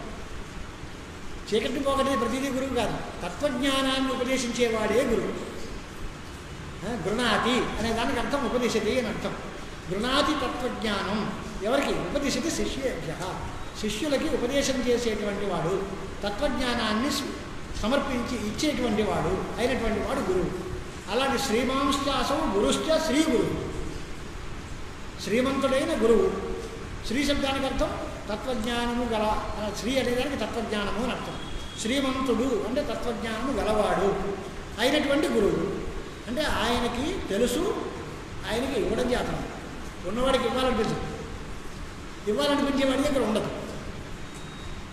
చెప్పేయాలని తహతడే పడేవాడు చాలామంది ఉంటారు, కానీ వాళ్ళ దగ్గర సరుకు ఉండదు. బాబు చెప్పాలనే ఊలాటం ఎక్కువ కానీ అసలు ఉండదు. అసలు ఉన్నవాళ్ళు చాలా తటస్థంగా ఉండుకుంటూ ఉంటారు, వాళ్ళు ఏం మాట్లాడరు. అలా కాదు, ఈయన దగ్గర తత్వజ్ఞాన రూపమైన శ్రీ ఉంది. ఆయన గురువు, ఉపదేశం చేసేటువంటి స్వభావం గలవాడు కనుక శ్రీ గురువు. శ్రీ గురువు అనే మాటలో ఉన్న స్వారస్యం అది. ఆయన తెలిసినవాడు, శిష్యులకి ఉపదేశం చేసేటువంటి స్వభావం గలవాడు. శిష్యోద్ధరణం కోసం శిష్యులకి జ్ఞానం ఇవ్వాలి అనేటువంటి ఆసక్తి కలిగినటువంటి మనిషి. ఆ శ్రీ గురు మూర్తయే అన్నప్పుడు గురువోహ మూర్తిరివ మూర్తి యస్య సహ, గురువు యొక్క మూర్తి వంటి మూర్తి గలవాడు. చంద్రముఖి అంటాం. చంద్రముఖి అంటే అర్థం ఏంటి అంటే ఏదో దెయ్యాల సినిమాని కాదు, చంద్రుడి వంటి ముఖం, ముఖం వంటి ముఖం గలది. లేకపోతే ఉష్ణముఖమేవో ముఖం యస్య సఖ ఉష్ణముఖ, ఒంటి ముఖం లాంటి ముఖం గలవాడు. గజపాద, ఏనుగు యొక్క పాదముల వంటి పాదములు గలవాడు. ఇలా అర్థంలో సప్తం ఉపమాన పూర్వపద శివోత్తరపదలు బస్చారి బహువ్రీహి సమాసంలో వార్తగా ఉంది. ఆ ఉపమాన పూర్వపద బహువ్రీహులు అని. అలాగే ఇక్కడ కూడా దక్షిణ శ్రీ గురుమూర్తి అంటే గురోహ మూర్తిరేవ మూర్తి యస్య అని అర్థం. అంటే తనకి ఉపదేశం చేసేటువంటి గురువు యొక్క మూర్తిగా ఉన్న దక్షిణామూర్తికి నమస్కారము. దక్షిణామూర్తి వేరేగా లేరు, గురుమూర్తిగానే ఉన్నాడు. ఈ గురుమూర్తి ఎలాంటి వాడు? ఆయన తత్వజ్ఞానము అనేటువంటి శోభతో కూడినవాడు, శిష్యులకి ఉపదేశం చేసేటువంటి స్వభావం గలవాడు. తత్వజ్ఞాన ఉపదేష్ట అయిన గురువు. ఆయన రూపంలో ఉన్నటువంటి దక్షిణామూర్తికి నమస్కారము. దీనివల్ల ఏమవుతుంది అంటే ఉపదేష్టు గురువాత్మనాచ అస్య ధ్యేయత్వం. దక్షిణామూర్తికి నమస్కారం. ఇక్కడ ఉన్న ఎదరవాడేమో నీ గురువు నీకు ఉపదేశం చేస్తున్నాడు, వీరికి దండం పెట్టుకుని ఎక్కడ ఉన్న దక్షిణామూర్తికి నమస్కారం అంటావేంటి? చెప్పేవాడి మనకు ఉపకారం చేసిన వాడిని మానేసి ఎక్కడో ఎక్కడో లేకుండా ఎవడో ఉన్నవాడికి వాడికి దండం అండి అంటే అది ఏం న్యాయం అండి? నీకు ఎవడు ఉపకారం చేస్తాడో వాడికి దండం పెడితే బాగుంది. ఉపకారం చేసేవాడు గురువు ఆయన. నువ్వు చేసే నమస్కారం ఏమో దక్షిణామూర్తికి నమస్కారం అంటున్నావు. ఆయన వేరు ఈయన వేరు అంటే ఈ కథ నిషేధ వ్యవహారంగా. అంటే ఆయన ఈ రూపంలో ఉన్నారు, గురు రూపంలో వచ్చిన దక్షిణామూర్తి, గురు రూపంలో నాకు జ్ఞానోపదేశం చేసేటువంటి ఆ స్వామి వారికి నమస్కారం. అంచేతే మన వాళ్ళు మా శాస్త్రులు గారు మాకు నేర్చుపాటు శివాయ గురవే నమః. శివాయ గురవే నమః అంటే అర్థమేంటి? శివుడు గురువు వేరు కాదు, శివుడు ఈ గురువు రూపం ఉన్నాడు. శివస్వరూపమైన గురువు గారికి నమస్కారం. శివాయ గురవే నమః చాలా మహామంత్రం లాంటిది. ఈ మాట ధ్యానం చేస్తే చాలా మనం ధరిస్తాం. అలాంటి దక్షిణామూర్తి స్వరూపమైన గురుమూర్తి, తలకి గురుమూర్తి రూపంలో ఉన్న దక్షిణామూర్తి, ఆయనకి నమస్కారము. ఇక తస్మై అన్నారు కదా, ఆయనకి నమస్కారం. ఆయనకంటే మా ఊరికి టికెట్ ఇవ్వండి అన్నట్టు ఉంది. ఆయనకి నమస్కారం. ఆయన అంటే ఎవరండి, ఎవరికి అనే ప్రశ్న వస్తుందిగా. ఆ తచ్చబ్దాపేక్షితం యచ్చబ్దం వదన్ విశ్వస్య సత్తాస్ఫురణయో నిరపేక్షం అధిష్టానం యః ఈశ్వర స ఏష దక్షిణామూర్తి అని ప్రశ్నకి సమాధానం. మీరు సత్తాస్ఫూర్తిప్రదమైన పరమాత్మ అన్నారు కదా. విశ్వము అంటే ప్రపంచము యొక్క సత్తాస్ఫురణములు అంటే అస్తిత్వ ప్రకాశత్వములు, అస్తిత్వము ప్రకాశము, వాటికే మరో పేరు సత్తా స్ఫూర్తి. సత్తాప్రదుడు స్ఫూర్తిప్రదుడు ఎవరు అంటే పరమాత్మ. పరమాత్మ ఎవరు? ఈ గురువే. ఆయన వేరు ఈయన వేరు కాదు. అంచేత మొత్తం సత్తా ఎక్కడుంది, ఈ స్ఫూర్తి ఎక్కడుంది, ఉనికి ఎక్కడ, ప్రకాశం ఎక్కడ అని ప్రశ్న చేశారు ఇందాక. అవి రెండూ పరమాత్మ యందే ఉన్నాయి అని సమాధానం. ప్రతి వ్యక్తి భిన్నమా? కాదు. నిరపేక్షమైన ప్రకాశము సత్తా రెండూ పరమాత్మ యందే ఉన్నాయి. మరి జీవుడు ప్రకాశిస్తాడు, సాపేక్షమయ్యా. దాన్ని బట్టి ఆ కాంతి దీని మీద పడితే ఇది కూడా మీరు ముందు ఇది పరాపేక్షమైన ప్రకాశం కాదే తప్ప స్వస్మిన్ నిరపేక్షమైన ప్రకాశం కలది కాదు అని అభిప్రాయం. ప్రశ్నకి డైరెక్ట్ ఆన్సర్ విశ్వం అనే మాటకి. స్వోపదేశుడు గురువాత్మన చెప్పుకోవాలి కనుక ఈ మూర్తిద్వయం కోసం నమస్కారం చేస్తాడు. అంటే ఒకే పరమాత్మ దేవతా రూపంలోనూ గురు రూపంలోనూ కూడా రెండు రూపాలను ధరించింది. వాస్తవంగా ఉన్నది ఒకటే పరమాత్మ, ఒకే శుద్ధ చైతన్యం ఈశ్వర రూపంలో జీవరూపంలో కూడా అభివ్యక్తమవుతుంది. కానీ ఈశ్వరుడు వేరు జీవుడు వేరా? కాదు, ఒకటే పరమాత్మ తత్వమే. అంచేత రెండో ప్రశ్నకి కూడా బేస్ వేసేస్తున్నారు ముందే. ఒకే వస్తువు దేవతా రూపంలో గురు రూపంలో కూడా భాషించింది కనుక దేవతా రూపంలో కనిపించేటువంటి ఈశ్వరుడు కానీ లేదా గురు రూపంలోనూ శిష్యు రూపంలోనూ ఉండే జీవుడు కానీ వేరు వేరు కాదు, ఆత్మస్వరూపమే. ఆత్మ కంటే వేరే కాదు, ఇవన్నీ ఒకటే అనేటువంటి భావం. అంచేత ఆ పరమాత్మయే దక్షిణామూర్తే గురువాత్మకుడు అనేటువంటి మాట. ఎవరు అని అంటే దానికి వివరణ చెప్తున్నారు. యహ నిజ అంతర్గతం విశ్వం ఆత్మని మాయయా బహిర్మోద్భూతమేవ పశ్యన్ ప్రబోధ సమయే స్వాత్మానమేవ అద్వయం సాక్షాత్కృతే. ఇది సంబంధం. శ్లోకాల్లోని పదాన్ని కాస్త ముందు వెనక మార్చామంతే. ఎవరెవరు ఎలాంటి వాడైనా విశ్వం ఈ సమస్త ప్రపంచము అది ఎక్కడుందండి అని నిజాంతర్గతం లోపల ఉంది, తన రూపంలోనే ఉంది. నిజాంతర్గతమైన విశ్వమును తన యందు ఆత్మలేకమైన మాయ చేత బయట ఉన్నదారిగా గుర్తిస్తూ, అది గుర్తించడం మాయయా. బహిర్వోద్భూతమివ పశ్యన్ వరకు ఒక భాగం. అంటే నిజాంతర్గతమైన ప్రపంచమును బయట ఉన్నదానిగా అజ్ఞానము చేత గుర్తిస్తూ ప్రబోధ సమయంలో స్వాత్మానమేవ అద్వయం సాక్షాత్కృతే. పశ్యన్ అని ఒక మాట, సాక్షాత్కృతే అని ఒక మాట. చూడటం వేరు, సాక్షాత్కారం పొందడం వేరు. ఆ క్రియాపదాల్లోనే స్వారస్యాలు ఉన్నాయి. చూడటము అంటే ఒకదాన్ని మరో రకంగా చూసినా చూడటమే. సాక్షాత్కారం పొందేము అంటే మాత్రం నిశ్చయంగా తెలుసుకోవడం. అంచేత స్వాత్మానమేవ అద్వయం సాక్షాత్కృతే అని అక్కడేమో సాక్షాత్కారం అనే పదం వాడే. ఉద్భూతమివ పశ్యన్ ఇక్కడ ఏవకారం పెట్టాడు. ఎత్ర హి ద్వైతమివ భవతి తద్ ఇతరం పశ్యతి. శృతుల్లో ఉండే మాటలనే వాడేస్తున్నారు. ఎక్కడ రెండుగా ఉంటాయో అక్కడ ఒకడు ఇంకొకరిని చూస్తారు. తత్సర్వం ఆత్మైవాభూ తత్ కేనకం పశ్యేత్. అంతా ఒకటే అంటే దేనిలో చూస్తారయ్యా? చూసేవాడేవారు, చూడబడేదేది అదేం లేదు. కనుక అద్వయం సాక్షాత్కృతే. ఉన్నది నేను ఒకటే, అహం బ్రహ్మైవ అహం బ్రహ్మాస్మి అనేటువంటిది సాక్షాత్కారం. వేరేగా చూడడం అది అజ్ఞానం చేత మాయ వల్ల కలిపినటువంటి భావం. ఇది బహిరివ ఉద్భూతమివ పశ్యన్, బయట ఉన్నదానిగా లేదా వివర్తముగా అభివ్యక్తమైన దానిగా చూస్తూ తన్ని తానుగానే సాక్షాత్కరించుకుంటున్నాడు. సాక్షాత్కరించుకోవడానికి తత్వజ్ఞానం కారణం. బయట చూడడానికి రెండుగా బయట ఉన్నది కానిగాను ద్వైతంతో చూడడానికి అజ్ఞానం కారణం. దీనికి పోలిక నిద్రయా ప్రబోధ సమయే. నిద్రలో స్వాప్ర ప్రపంచంలో ఉండే పదార్థాలన్నీ బయట ఉన్నట్టుగా భావిస్తున్నాడు. లేచిన తర్వాత అవన్నీ అబద్ధం అని తెలుసుకుంటున్నాడు. ఆ రకంగానే ఇక్కడ కూడా వ్యాఖ్యానం చేసుకోవాలి అని. యహ ఈశ్వర అంటే తనలో ఉండేటువంటి సర్వప్రపంచాన్ని తన మాయాశక్తి చేత బయట ఉన్నదానిగా గుర్తిస్తూ చూస్తూ ప్రబోధకాలంలో తన స్వరూపంగానే ఎవరైతే సాక్షాత్కరించుకుంటున్నాడో అటువంటి అసాధారణమైన స్వప్రకాశం సదాత్మకమైన స్వరూపం తస్మాత్ సత్తావ్యాప్తమైనటువంటి ఈ నిజమైనటువంటి భూతభౌతిక రూపమైన విషయజాతం అంతా అనాదిమాయ చేతే బయటంతగా కల్పింపబడిందే తప్ప వాస్తవంగా లేదు. ఉద్భూతమివ అనేదానికి విద్వదృష్ట్యా ప్రయుక్త ప్రతీత్యభిప్రాయణ. వేరేగా ఉంది అనుకుంటారు. ఉంది అనుకునేవాడు ఎవరు? పరమాత్మ అనుకుంటాడా? పరమాత్మ అనుకోడు. ప్రత్యేక రూపమైన ఆత్మకి బయట వస్తువులు ఉన్నాయనే జ్ఞానమే ఉండదు. దాన్ని ఎవడు గుర్తిస్తున్నాడో వాడికే, వాడి దృష్టితో చెప్పిన మాట. అందుకని పరమాత్మ దృష్టితో చెప్పిన మాట కాదు. ఎవడి ప్రపంచాన్నంతటి చూస్తున్నాడో వాడు విద్వాంసుడుగా తెలుసుకుంటున్నాడు అనేటువంటి భావంలో దాన్ని ఎవరైతే వేరేగా చూస్తున్నాడో వాడి దృష్టిలో చెప్పిన మాట.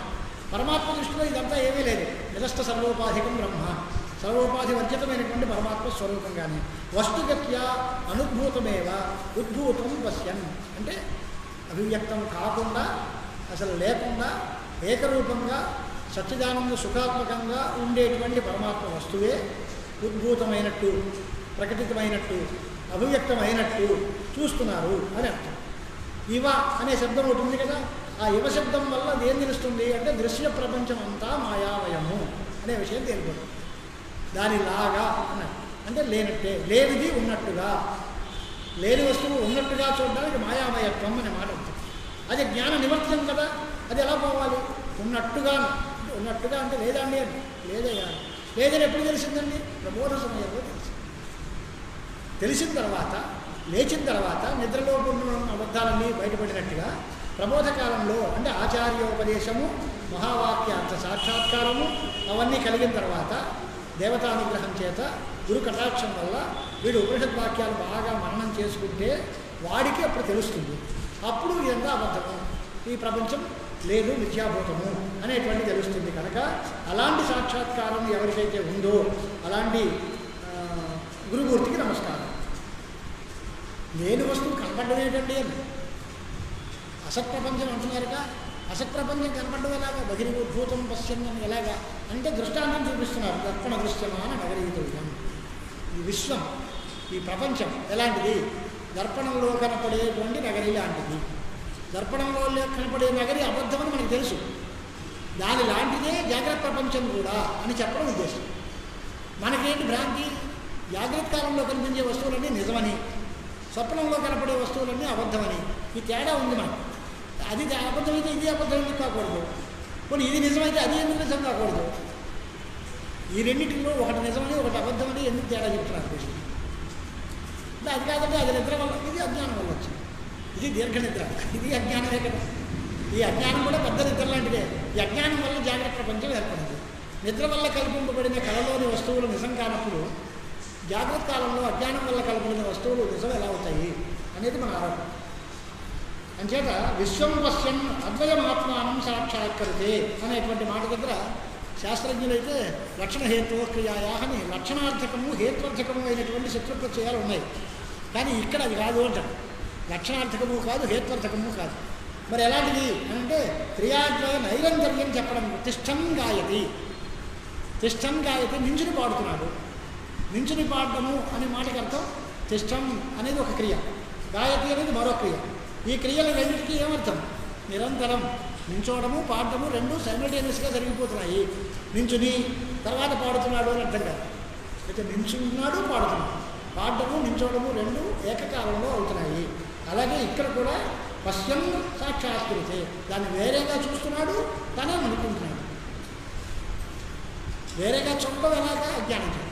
జ్ఞానం చేత నేనేని సాక్షాత్కరిస్తున్నాను. పశ్యన్ సాక్షాత్కృతే. దీనికి ప్రయోగం ఉదాహరణ ఏంటంటే తిష్టన్ గాయతి, నించుని పాడుతున్నాడు, నించుంటూ పాడుతున్నాడు. అలాగే బయటిగా చూస్తూ కూడా ఇదంతా నేనే అనే నిజాన్ని గుర్తిస్తున్నాడు అనేటువంటి మాట చెప్పారు. అలాగే సుసంబంధి విశ్వదర్శనం చేత సంసారీవ లక్షిత, వాడే సర్వప్రపంచము బయట ఉన్నట్టుగా చూసిన కాలంలో వాడు సంసారిలాగా ఉన్నాడు. తత్వజ్ఞానం కలిగిన తర్వాత ఈ విద్య చేత ఆ ప్రపంచమంతా బాధింపబడిపోతే వీడు అసంసారి ఆత్మతత్వం. వాస్తవంగా వాడికి సంసారం లేదు, కానీ వేరేగా చూసినంత కాలం వాడు సంసారి అయిన జీవుడు అనేటువంటి మాటలో ఉన్నాడు. ఎప్పుడైతే విద్య కలిగిందో, సంసారం పోయిందో, ప్రకృతి మిథ్యాత్వ నిశ్చయం కలిగిందో అప్పుడు వాడు అసంసారి ఆత్మస్వరూపంగా మిగిలిపోయాడు. వాడు వీడు కాదు, ఒకడే అనేటువంటి అభిప్రాయాన్ని చెప్పారు. అస్య అర్థః అంతరస్మిన్నిమే లోకాః అంతర్విశ్వమిదం జగత్ బహిర్వన్మాయయా భాతి దర్పణే ప్రతిబింబితం. ఈ శ్లోకాన్ని తాత్పర్యంగా మళ్ళీ వార్తిక శ్లోకాలతో వ్యాఖ్యానం చేస్తున్నారు. ఏమిటి? ప్రథమ పాదార్థం శృతిని చెప్పారు. అంతరస్మిన్నిమే లోకాః అంటే ఈ ప్రపంచం ప్రత్యక్షాది ప్రమాణముల చేత కనపడేటువంటి ప్రపంచం. నాకు దీనిలో కనిపిస్తే ప్రపంచం కాలం తెలియదు, అంచేత ఈ శ్లోకాన్ని ఇక్కడికి ఆపేస్తాను. చూసిన తర్వాత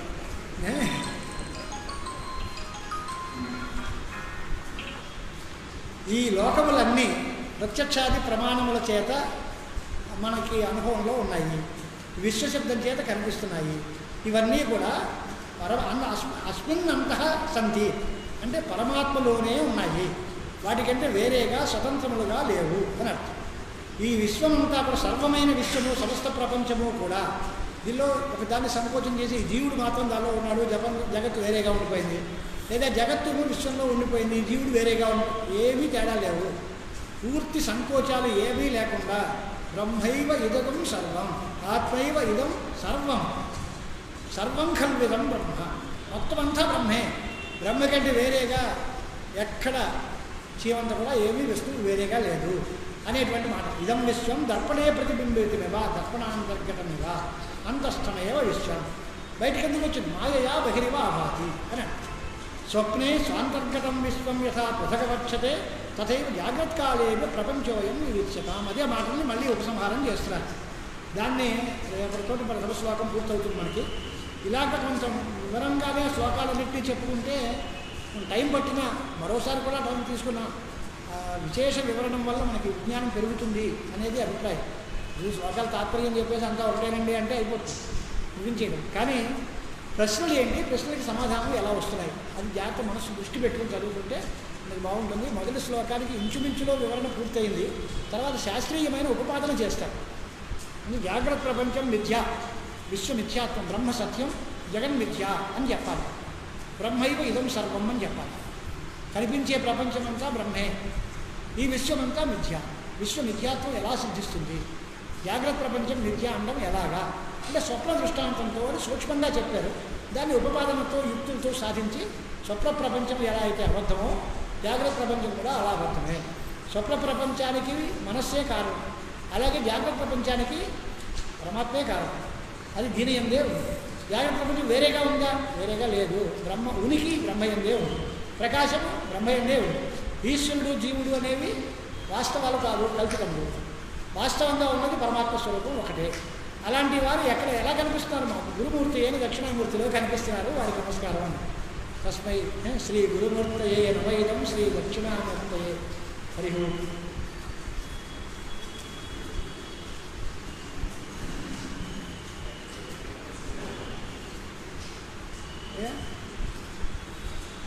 రేపు ఎన్ని 6:30 అంటే ఇప్పుడు లేట్ అవుతుంది కదా. 6ంటికి మొదలెట్టుకుంటే 7ంటికి పోవచ్చు బయటికి.